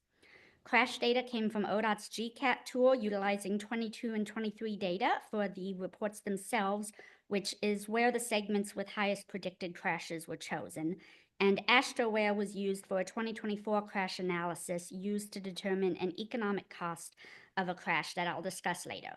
Crash costs were done from an inflated 2018 cost that came from an old ODOT report, which then had 2024 crash severity proportions applied to it. I'm sure many of you are already aware that many organizations incorrectly refer to the National Highway Traffic Safety Administration's claim that 94% of crashes are caused by human error. It was important to us not to use that since it is widely decried, so we instead looked at 2024 data for our region and determined that a more realistic number was 48%. This means that 52% of crashes are due to infrastructure failures, which, as public agencies, we have the most power to address. For that 48%, we looked at crashes where people made poor decisions like speeding, driving impaired, or distracted. We also looked at crashes where the responding officer noted that a specific user was in error. And by user, that can be a driver, a pedestrian, a cyclist, a senior, a youth. It's very wide-ranging. Finally, we looked at crashes where contributing circumstances were deemed to be errors, such as running red lights or improper lane changes. Common infrastructure inadequacies include poor road signage, either because it's not there or because it's too hard to see, lack of pedestrian and bicycle infrastructure, such as crosswalks and bike lanes, and inadequate lighting that leads to many crashes, particularly for pedestrians, taking place at night. It isn't a complete list, obviously, but it shows you what we were looking for in that area. I mentioned the 48 and 52% earlier. Another way of thinking about this is that 48% of crashes are due to something that shouldn't be done being there, like speeding, while 52% is due to something that should be there but isn't, like lighting. Using the severity proportionality that I mentioned earlier, we determined that the average cost of a crash in 2024 for our region was $75,010. However, we determined that only 52% of that average crash cost is something that public agencies can control directly, though obviously we do have an important role to play in educating people for safer driving habits. And so our cost-benefit analysis used 52% of that cost of $38,632. Then we took the expected crash reductions calculated by multiplying the crash reduction factor from FHWA by the predicted pedestrian, bicycle, or motorized crashes that were calculated according to the AASHTO Highway Safety Manual formulas, multiplied them by our 52% infrastructure cost of $38,632, which came up with an annual savings figure for fewer crashes occurring in that segment. Then the cost of installing the recommended countermeasure was divided by those annual savings to come up with the cost-benefit ratio for that segment. Segments where we recommended pedestrian or bicycle countermeasures had those annual savings projected over 10 years to focus on long-term impacts and crash reductions. However, for the segments where we recommended countermeasures for vehicles, the predicted crash rates were about 10 times higher due to how many more people use vehicles, and so we only used a single year of savings for their ratios. Non-motorized countermeasures that we recommended for communities included high-visibility crosswalks, pedestrian refuge islands, leading pedestrian intervals, rectangular rapid flashing beacons, pedestrian hybrid beacons, and buffered bike lanes with delineators. Motorized countermeasures included wider edge lines, backplates with retroreflective borders, and rumble strips either on the shoulders of a road or down the center line. For example, in Brunswick, we chose the intersection of Center Road and Excellence, which is the entrance to a school area. While there is a signalized intersection not far away at Boyer, we felt that an additional safe crossing area would make the schools more accessible to people who don't own or want to drive a vehicle. We recommended installing a new high-visibility crosswalk and an RRFB at this intersection to help students cross this busy road safely. Now, we do need to note something that we chose to do regarding this 48% crash reduction we have listed here. The independence of countermeasures and how much additional countermeasures reduce crashes is still a hotly debated topic. So instead of either multiplying or adding our crash reduction factors, we chose to make a simple determination based on the range of these high visibility crosswalk markings. If all we were recommending was upgrading a standard crosswalk to high visibility markings, then we chose 23%, which is the low end of the range given by the FHWA. If we installed another countermeasure with it, such as an RRFB in this case, we chose 48%, the high end. Using summed costs of both pieces of equipment of just under $65,000 and 10 years of reduced pedestrian crashes of just under $64,000, we came up with a ratio of 1.0. For a motorized example, Ohio 57 in Elyria is not really an appropriate place for pedestrians, and so we chose a motorized countermeasure instead. It looks like a place ripe for roadway departure crashes, and so we chose to install rumble strips on the shoulders. And in the BPAC meeting, we actually had a very interesting conversation about how, with some modifications, rumble strips with adequate cut-throughs could actually be used to protect bicyclists using the roadway as well. Rumble strips reduce crashes by 13%, and for the 1.69 miles length of the segment would cost about $25,000 to install. Annual savings of over $110,000 lead to a ratio of over 4. Some of you may have noticed that these ratios also included a qualitative descriptor, which I haven't mentioned yet. Safe returns is a qualitative system to accompany the numeric ratio outcomes. It categorizes performance into 4 distinct levels. Satisfactory, indicating that the outcome is acceptable and satisfies the bare minimal requirements, which is 0 to 2. It's worth noticing that although a ratio above 1 is generally considered a good return, a few segments did fall below 1. But safety is about saving lives, not financial outcomes, so we don't feel this disqualifies them from being installed. Approved ratios from 2 to 6 indicate that the outcome is appropriate and expected to meet or slightly above expectations.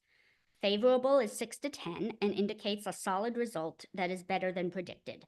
And finally, greater than 10 is excellent, indicating a remarkable outcome above expectations.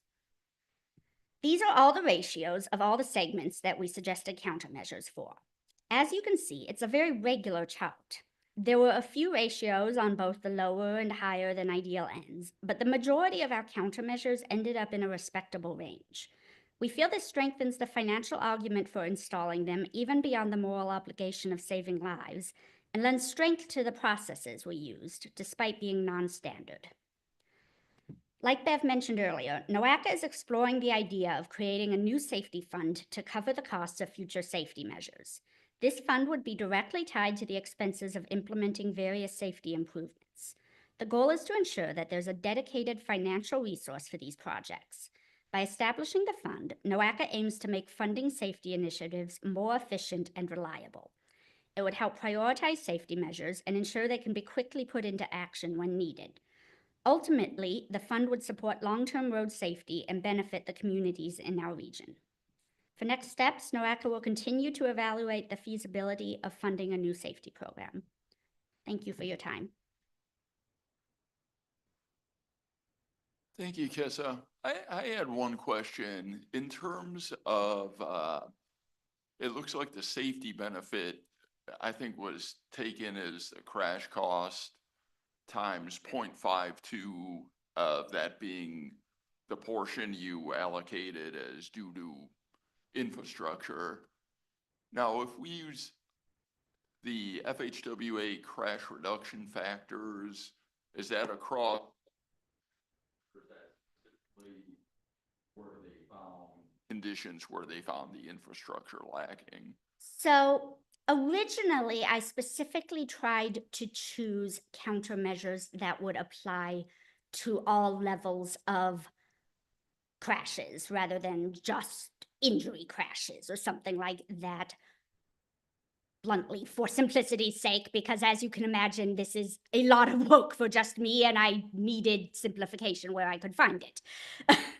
But after we started dividing it into pedestrian versus bicyclist versus motorist, we still tried to use for instance, all types of pedestrian crashes versus just pedestrian injury crashes.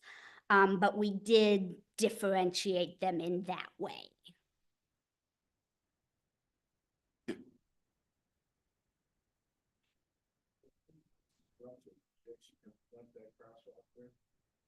No, not yet. I'm still writing these reports. I hope it will be implemented in the future.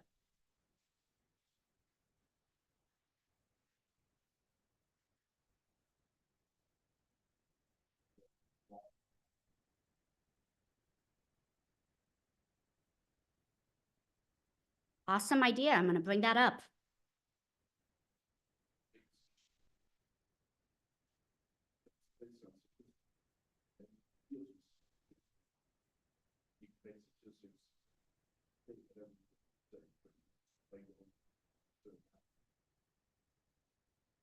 So, you know, by going and actually showing that, hey, we did this and it actually worked. It actually made more people want to. Or, yeah, we spent $20,000 on this and we don't get any more people walking. No, I've certainly been advocating for us to have before-after studies of crash rates, but I love the idea of doing before-after counts as well. That's an excellent idea.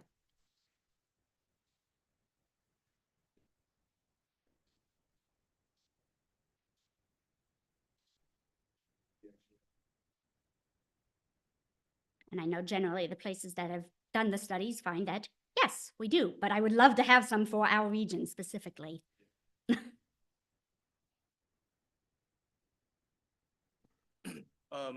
Could you go back to the slide for the 52-48 split? I guess I'm just curious what crashes were evaluated to determine that? So the way that I did it was I looked at 2024 crashes for our region, and there are kind of these three clumps that I mentioned of fields that appear in the crash reports that enforcement fills out, since that is what I am limited to using. And for instance, one of the fields gives an officer essentially the ability to check a box. It's actually put a code, but if they are saying that that collision was caused by someone, anyone making a specific mistake, and if the crashes had anything in that field selected, I said, okay, let's count it as part of our statistic. Another one was, so the impairment category was kind of an easy one. If it was checked off that anybody was drinking, if anyone was using their phone, if anyone was speeding, I put those in the category as well, because yeah, I'm not sure what else we can do besides educating people and advocating for breathalyzers to be included in cars and things like that, and speed limiters. But it's clear to say those people are not making good mistakes. And no matter how good of infrastructure we build, yes, it will make the crashes less deadly. It might make them less likely to occur. But the truth is, if someone chooses to get rip-roaring drunk and go out and drive, what can we do to protect them from themselves? No, I guess, is it just pedestrian crashes that you were looking into, or No. is that all crashes in the? All crashes. Okay, so I would be curious to see maybe a little bit more on that, just because I would think it would be a lot closer to the 94. Infrastructure-related issues seems high to me, but that's just on the face of it, so I would definitely be interested in seeing how you came to that a little bit more precisely. And then the other thing, I know you mentioned, you know, like I-90 in towards Elyria. I usually try not to ask questions that I don't know the answer to, but I really don't know. I don't even think cyclists are allowed on an interstate, correct? So To I be would clear, it certainly- wasn't 90, it was 57. Oh, It was okay, 57 okay. near 90. Okay.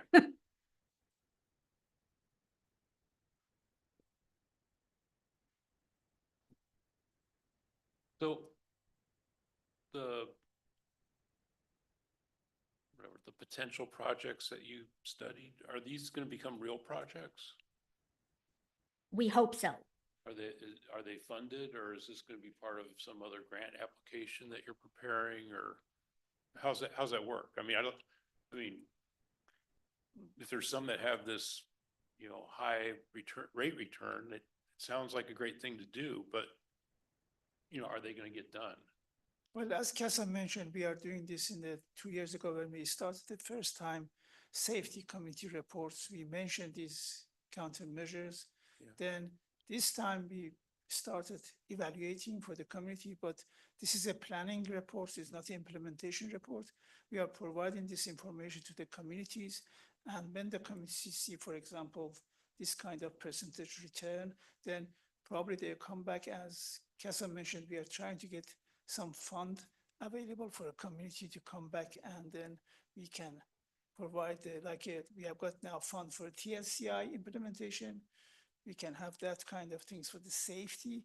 Then when the community, they see this, they come and request, and then we competition between these high returns, then we can allocate fund and the budget for this kind of project to implement. But what you have to understand is this is very early stages. This is an idea that we had maybe a month or two ago of creating a brand new dedicated safety fund. It really, all we can say is we are in conversations about it. I can't even say we because I'm not senior enough to be involved in this. But our high ups are talking about how can we make this happen? Is this feasible? Do we have the staff to carry this out? They're asking the important questions to lead towards making stuff actually happen. Okay. So, and what, I think if you go forward a couple slides where you had your distribution. Okay, yeah. So what kind of projects are in that excellent to favorable range? They were primarily the motorized ones. Those did tend to have higher returns. Hinal, do you remember any specific examples of what had the highest returns?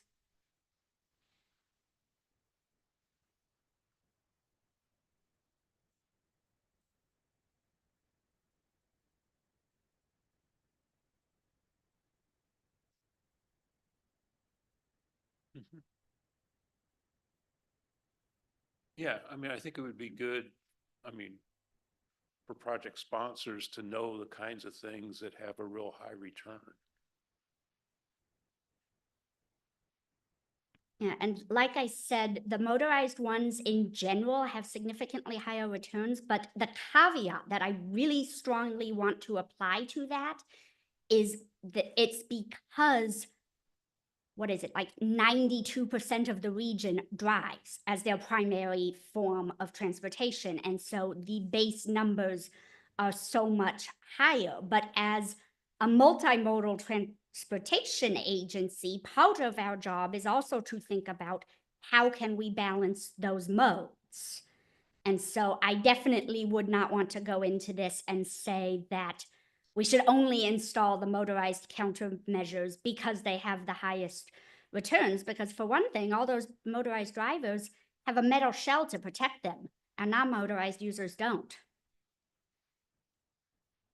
Yeah, but if it's safe, if the driving is safer, it's safer for my buses. They get in wrecks every day too. So, there are, safety in lots of different realms. So,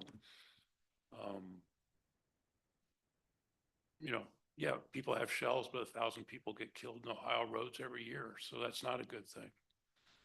But So, generally, but- we are leaving it to the communities to, they know their Yeah. community and they come back. But and based on your study, it'd really be good to know, hey, yeah, putting the extra borders on the stop lights, big return, that's great. That's great for anybody at an intersection. So that's what I'm curious about and making. Will the results for these locations be pushed out to the individual communities? Yes. Okay. Although this conversation is making me wonder if we should also think of a way to display the aggregated list. We are gonna do that on our website. Prioritize them and put them with a high return on them.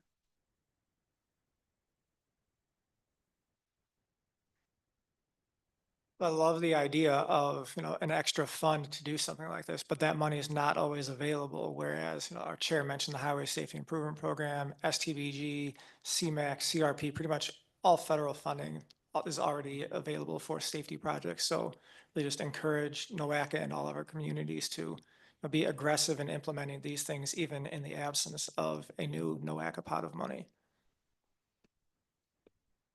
I think that one of the reasons that we were thinking of getting a new NOACA pot of money is that this is not my experience as a NOACA person. This is my experience as someone who used to work at other places.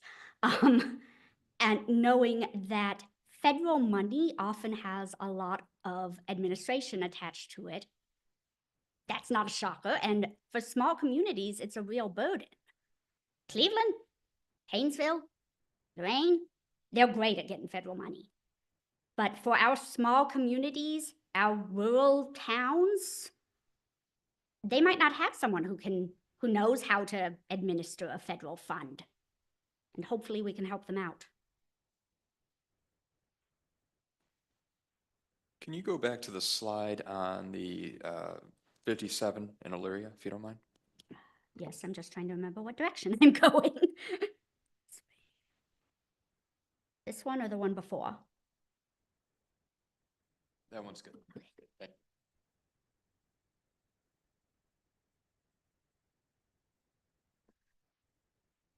The presentations are available on our website.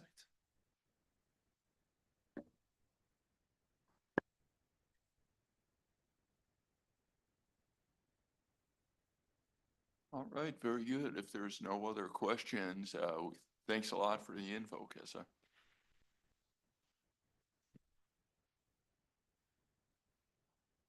Next up to talk about a congestion mitigation plan update is Derek Taylor.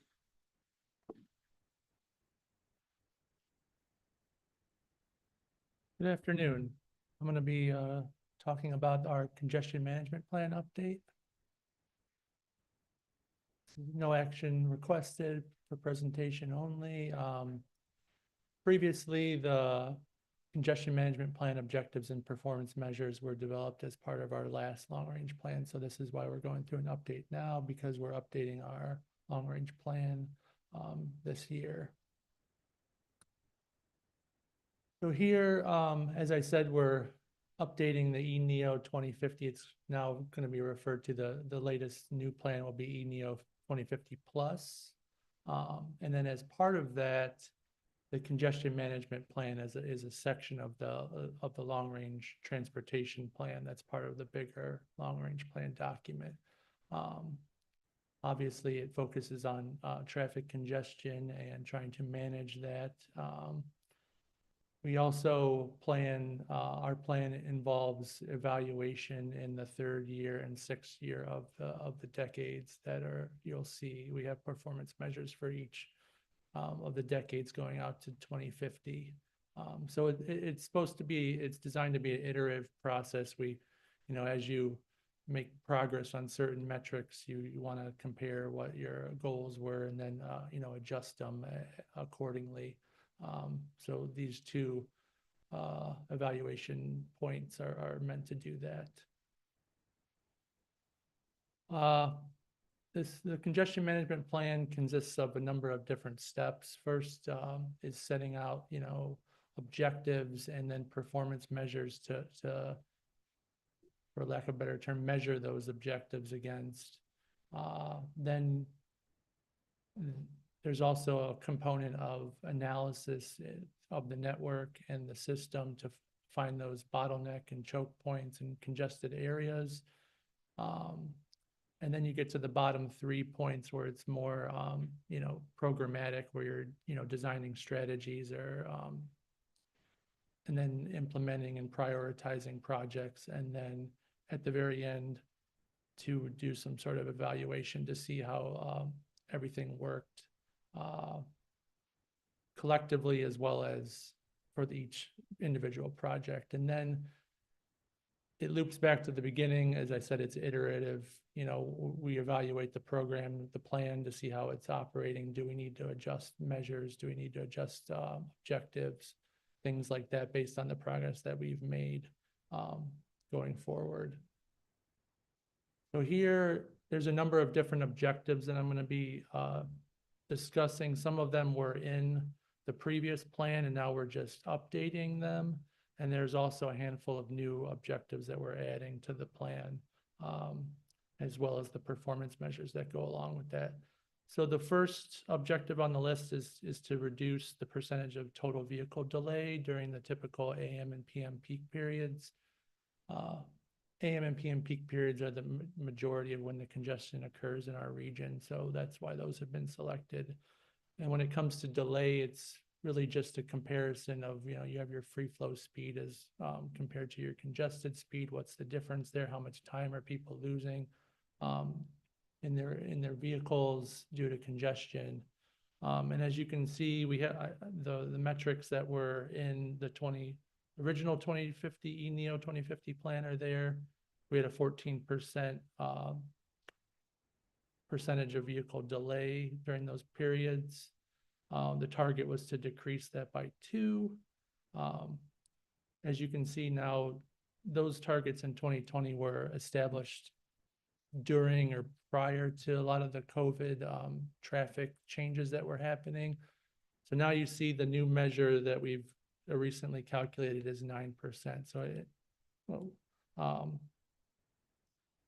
we have actually met that objective. So as you meet an objective, you don't want to just sit idly. You make a new objectives that are even more aggressive. So that's where we've adjusted our targets out to 2050 to decrease each decade or each time frame by a percentage or 2 to try to get that percentage of vehicle delay even lower. The next 2 performance measures are related to peak hour excessive delay, and this is the FHWA performance measure. There's an asterisk at the bottom. This is we're required to calculate this for the urbanized area. The rest of the performance measures you're going to see are for the 5-county region, but this is just specifically for the urbanized area based on FHWA's guidelines. But the peak hour excessive delay, what they mean by peak or what they mean by excessive is it's 60% of the posted speed limit. If you're going slower than that for a given amount of time, that is what they deem excessive. So for example, if you have a 60-mile-an-hour posted speed limit, 60% of that's 36. So if users are going less than 36 miles an hour for a given time period, that's what this annual hours have been calculated in our region. So that comes out to be 2.4 million annual hours of excessive delay. And the targets that we have placed there to reduce that, almost in half by 2050. Then FHWA also asks us to calculate that per person, so per capita, and that comes out to be 1.3 peak hour excessive delay per person,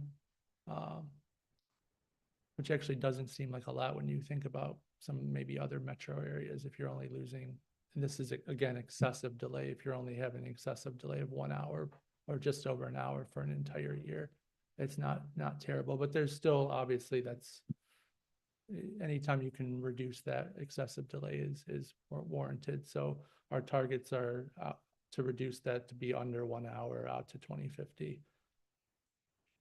The fourth performance measure, increased the percentage of non-single occupancy vehicle work commutes during the AM peak period. That's when most work commutes occurs during the AM peak period. That's why that time frame was selected. Back in the original ENEO document that we had calculated 16% non-SOV work commutes. The goal was to increase that by 2%, which, and then as you see now, the new 2025 base was calculated to be 21%. So we've actually met that objective as well. Again, that's mostly due to telecommuting rates and other things like that, where people are working from home and not necessarily real modal shift, but more just on the telecommuting side. But still, that's progress in the right direction for decreasing congestion. So as you can see, those are again, the targets would be to increase those by a handful of percentage points out to 2050 for the new plan, starting at the 21%. Now we're going to get into some objectives that relate to travel time to our major regional job hubs that we have identified in our previous long-range plan work. So this is an average for like the entire region getting to these large employment areas. So the idea would be if we can decrease the overall region's average, we're decreasing congestion on the system and people can get to these locations quicker. So in 2020, this is the auto work commute time to regional job hubs during the AM peak period. We had an average of 38 minutes for the region to get to these locations. Target was to be 35 minutes. And as you can see, again, because of the decrease in congestion in the past few years, it's now down to 32 minutes is the average to get to these large employment centers. And as you can see, we've adjusted our targets because now we have a new base. That's we want to continue on that path of reducing people's work commutes collectively. New for ENEO is the top objective was related to all types of people everywhere in the region. The new one down below is related to specifically users that are coming from environmental justice areas. So if we can reduce their commutes as well in the system. So these are correlated, but it's, focusing on environmental justice areas to make sure that we're also improving the people that live in those targeted areas as well. So this would be reducing their auto work commute time to the major regional job hubs. Right now we have a metric at 22 minutes. And then as you can see, again, it's just trying to reduce that as much as we can out to 2050 as the targets.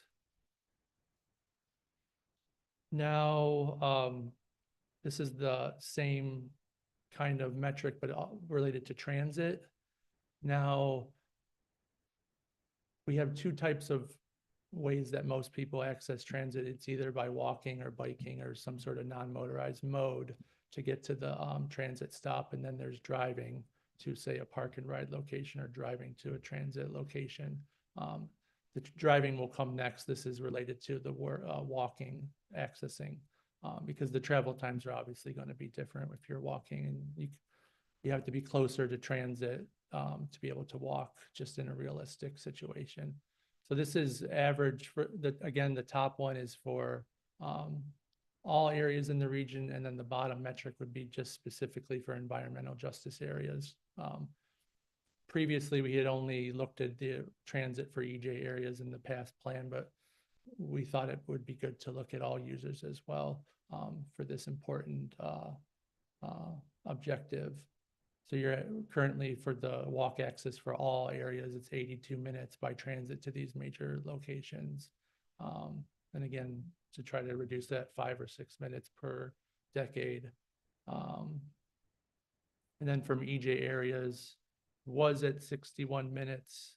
The objective 4 years ago is to reduce that to 55 minutes. We're currently at 59 minutes. So it's a step in the right direction, but not all the way to the original target. So we ended up just keeping that target the same as it was previously, because we're moving in the right direction there. And as I said, this is now the drive access to the transit stations, because this is different travel times, different ways to access, different stop locations. You can't obviously drive to every type of transit stop. There are specific ones that are designed to have parking and other facilities for people to drive to. Again, the top objective would be related to all areas in the region, and the bottom target or bottom objective is related to the EJ areas for this particular objective. So for all areas, it's 79 minutes is the average, and then we'd be shooting to reduce that by, again, a handful of minutes each decade. And then for the EJ, or for the environmental justice areas, again, shooting for improvement of 5 or 6 minutes each decade to get them to, you know, more of a reasonable, practical time for, you know, getting to these major locations for work. Now, here are some measures that are more like on the programmatic side, where implementing our signal timing optimization program. In 2020, we had done up 10 corridors internally at NOACA. The target was to do 10 more over the next decade out to 2030. Unfortunately, like COVID and some of that, the issues around the traffic changing and everything, we halted the stop program to see how traffic was going to change and adjust. So as you can see, since 2020, we've only done 2 additional corridors due to the issues surrounding COVID. So we did adjust the target to be 5 additional corridors. Just for practical terms, we only have 5 more years between now and 2030. And then it would be 10 additional corridors each of the following decades. And then implement a diverging diamond interchange, DDI. These are designed to help congestion at these interchange locations for traffic to move more smoothly through them. So in 2020, the region doesn't have any currently. The target was to implement or build 1. As you can see, in 2025, the base has a asterisk there. It's because there is 1 under construction currently, or I believe it's starting, maybe it hasn't started now, but it's going to be starting this year, and it's scheduled to be complete in 2025. It's at US 422 at Harper Road in the city of Solon. So then the target out to 2050 would be to, you know, implement 2 additional locations throughout the region for this type of interchange. And finally, there's 3 more. These are related to more like population access to transit, as well as just transit and non-motorized modes. So the top objective is increase the percentage of population within a 5-mile drive access to park and ride stations. So 5 miles is what we typically use as just a normal distance that someone might be willing to travel to get to a park and ride location. Anything longer than that's probably something that people might not typically do. So in 2020, with 62% of the region was within 5 miles of a park and ride station. The objective was to increase that to 63%. It's difficult in a region where you're losing population to increase these numbers quite substantially, but you know, with transit-oriented development and things like that, there are strategies behind to try to reach these targets. In 2025, we calculated that it was 65%, so we've actually met that target. So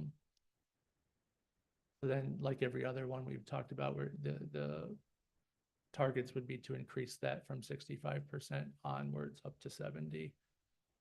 Then we talk about the walk access and increasing the percentage of people within walk access of transit. This is all just about mode share and getting vehicles off the road, people using alternative modes of transportation to help reduce the congestion throughout the region. The 68% is what we calculated back in 2020. The target was to increase that to 70. Unfortunately, it's dropped down to 66% in 2025. That could be due to, population moving outward away from the transit lines, or potentially transit lines being cut. So it could be anything from the supply side or the demand side. Because the number has gone down, we've adjusted our targets to accommodate for that decrease. And the target out to 2050 would be to increase that to 73% of the population in the region. And then the final metric is to increase the mode share of the AM peak period work commutes via transit and non-motorized mode. So the total. So this would be similar to that first one that we saw about I believe it was like increased percentage of non-single occupancy. So that included carpooling and other telecommuting. This target is specifically about transit and non-motorized modes, getting those percentages to increase to help the congestion in the region. We started off at 6.3% in 2020. Goal was to get to 7%. Unfortunately, that has dropped to about 4.7%. So we've adjusted the targets accordingly to be more practical.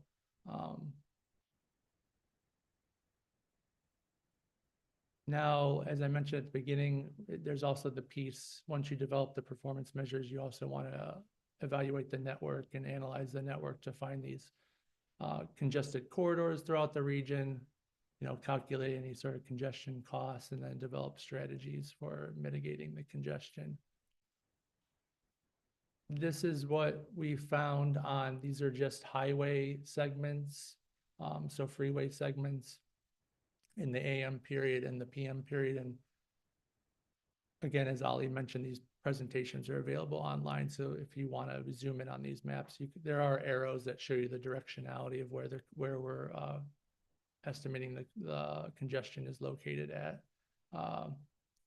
And then the volume over capacity ratios. These are the top, I believe, 10 locations on the freeway in the AM and PM peak periods. There's 10 each. Then we also looked at like interchanges and intersections. The blue dots would be intersections and the green dots are interchange locations. We had a formula where we weighted the approaches of each intersection and interchange.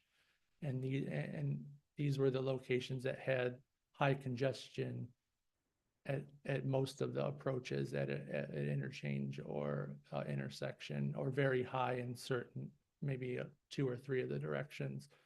So we compared every intersection throughout the region, and these were the top 10 in the AM and PM.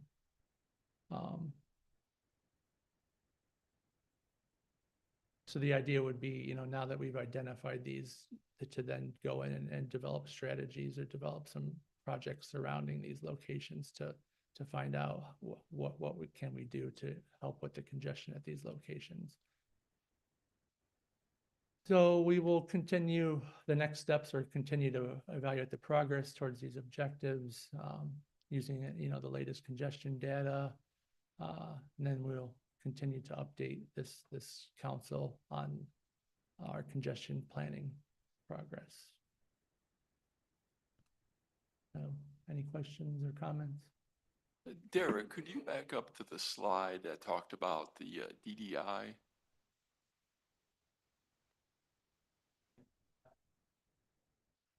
So I could pass along more accurate information, but I know the schedule had hit a little bit of a snag.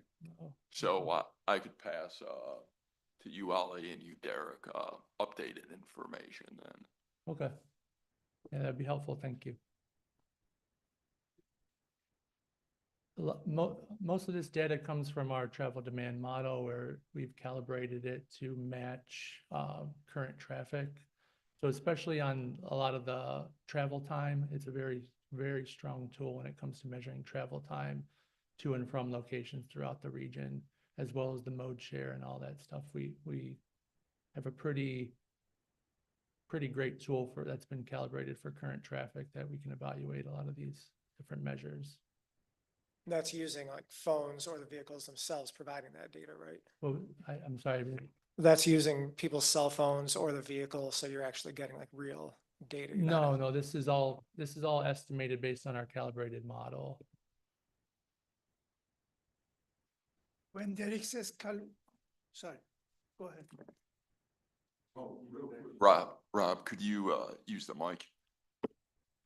So you don't actually go and do any real traffic counts or anything to make sure what the percentage of errors or with any of the information or? Well, the model is, we take hundreds of traffic counts every year. Mhm. And so we calibrate the model against those traffic counts. So then what we're estimating in the model is a pretty good feel for what the traffic is out in the current base year. And that's what allows us to do our planning out into, because there's no traffic counts for 2050, right? So the model allows understand us to that. forecast that. And how'd you figure out with the having like single drivers versus multiple drivers? How'd you get, that was based on the model also? Yeah, that, again, those all come from like our household travel surveys and different census and ACS data. The model will estimate, and again, we compare this all against real world data. So, you know, the 4.7% back in 2020 is not a number that's wildly different than what the real world situation is. So we do all that validation and calibration against real world data. This just allows us to evaluate every single segment in the region equally. Ali, did you have any comments? You mentioned just, it's not one of the question was is real, whether the telephone or every year counting on unbiased data we collect from the traffic, then we come back and look at it, not only traffic, home household survey, and all this comes back. And it's not it's a recent, the last one was over 2,500 locations. So we look at it statistically, we look at see how good is the model, and that's a standard practice in the 490 MPOs in this country and many other countries. They do these kind of things, and then that becomes reliable. Is like a very specific, if I say very in terms of analogy, is like a blood test. When you take early morning the blood test and you look at the cholesterol and then you come back and look at it. Obviously we try to be a very good data in terms of we collect all the time. The last 7-8 years, only September and October we collect data. So that's the time the schools are in operation, data in the traffic is normal, there's no vacation, there's no holiday seasons and that kind of things. So that's a try to get, good data. Then we come back, it's not just the traffic, as I mentioned, traffic counts. We do it with a trip generation, mode choice, and then we look at the RTA, all the transit authorities, we collect the data, then adjust the mode choice very close with what, for example, RTA gives us every year. Other organization, Turnpike, there's another one. We look at the Turnpike and the data because Turnpike, it collects the data from the exit and the entrance ramp. Very good data because they have got the tickets and all sorts of it's not just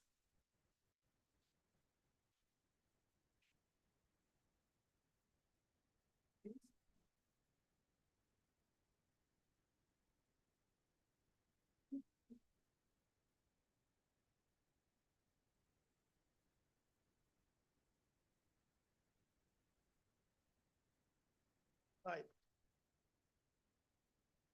So you said that the household survey that you get is you did for like 2,000 homes? And that's what you based most of this information, a lot of this information on was a household survey of 2,000 homes? It's not 2,000 homes. I thought no. that's what you just said.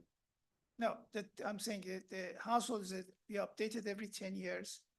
And that's right now we are talking about 8,000 households. And then the households is one of the input data for the calibration. And that gives us, for example, the car ownership, household size. These are the basic for the trip generation. And see when we talk about type of the household we have got, Is it 2 people, 3 people? How many trips is generated? That's something we get from there. Obviously, it is not possible to go all the, however, we went through about 800,000, 750,000 this time to collect the sample, but usually this is a practical way of doing it and getting see how the people do the distribution. We look at some of the other sources like INREX, if you have heard of INREX and the street lights, and we look at so when we come back, and a couple of years ago, for example, we had an issue with a downtown trip coming to downtown. We look at the street lights and see, we adjusted based on what cell phones I mentioned, Lawrence mentioned. These are the things. My point is not a one source just looking at the counts. We have got, I don't know, maybe about 7, 8 type of this, data sources we compare with this. And when we look at this kind of data in a macro level, I think it's very reliable. And No, that's fine. All I know is, as I'm passing everyone going home and everything, I hardly ever see anyone who has double occupancy in their vehicles. So, but that's why I'm just trying to figure out how all that data comes by Which and everything. performance measure are you? The one that you referring say to? about having there's more than just one single occupancy in the vehicles. Increase the percentage of single non-single Non-single occupancy. occup- That Yeah. includes, there's about 10% of people right now that are telecommuting. So if you take them off the road, they're non-single occupancy vehicle, like that's also part of this. You mean people who are working for, Yeah, that they don't travel, they're already at work, so that's their non-single occupancy users. So we take the telecommuting as part of that total.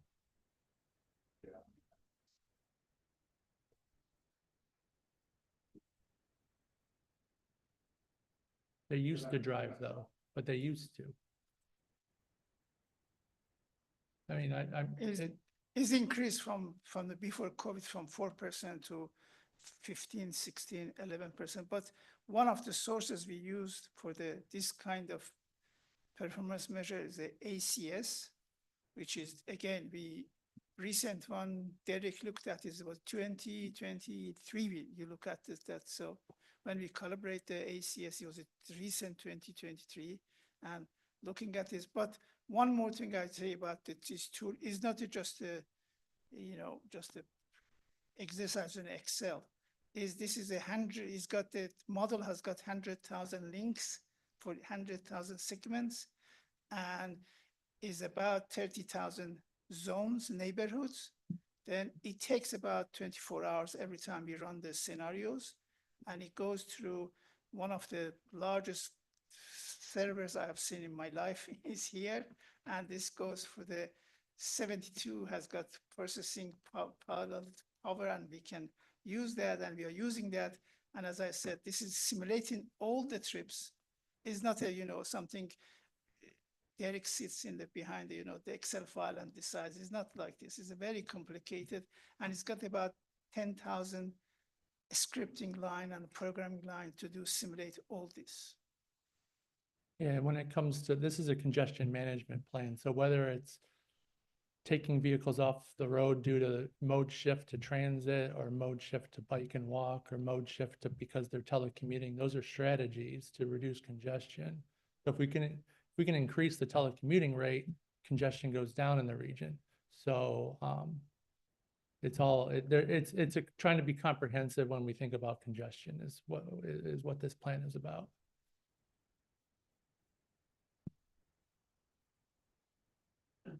Push on the next slide, just so I understand the definition. Or maybe the next. The transit, there's a walk Yeah, so access. there's the walk access, that's door to door then. So if I'm walking out of my house. Yes, yeah, the model estimates the travel time from when you leave your origin to you getting into this Door to door. building here, yeah. Okay. So, and also the transfer time, all that is calculated for the entire route. The model operates that way. So it's not just in vehicle time, it's the entire trip, yeah. Yeah, that's what I thought. I just wanted to be clear that that was the definition, door to door. Mhm. Okay, Yeah, yeah. thank you. 'Cause that's what people do in real life. They compare the door to door with what it takes them to drive. And, you know, if we can reduce those numbers, then more people are gonna be willing to take transit. Yeah. Definitely. Thanks, Derek. Just one more thing from the federal standpoint, you've got the required performance measures in there, and then you also have some regionally specific ones, and that's like exactly what our regulations say is a best practice. So we appreciate, Derek, all your hard work on this. Thank you.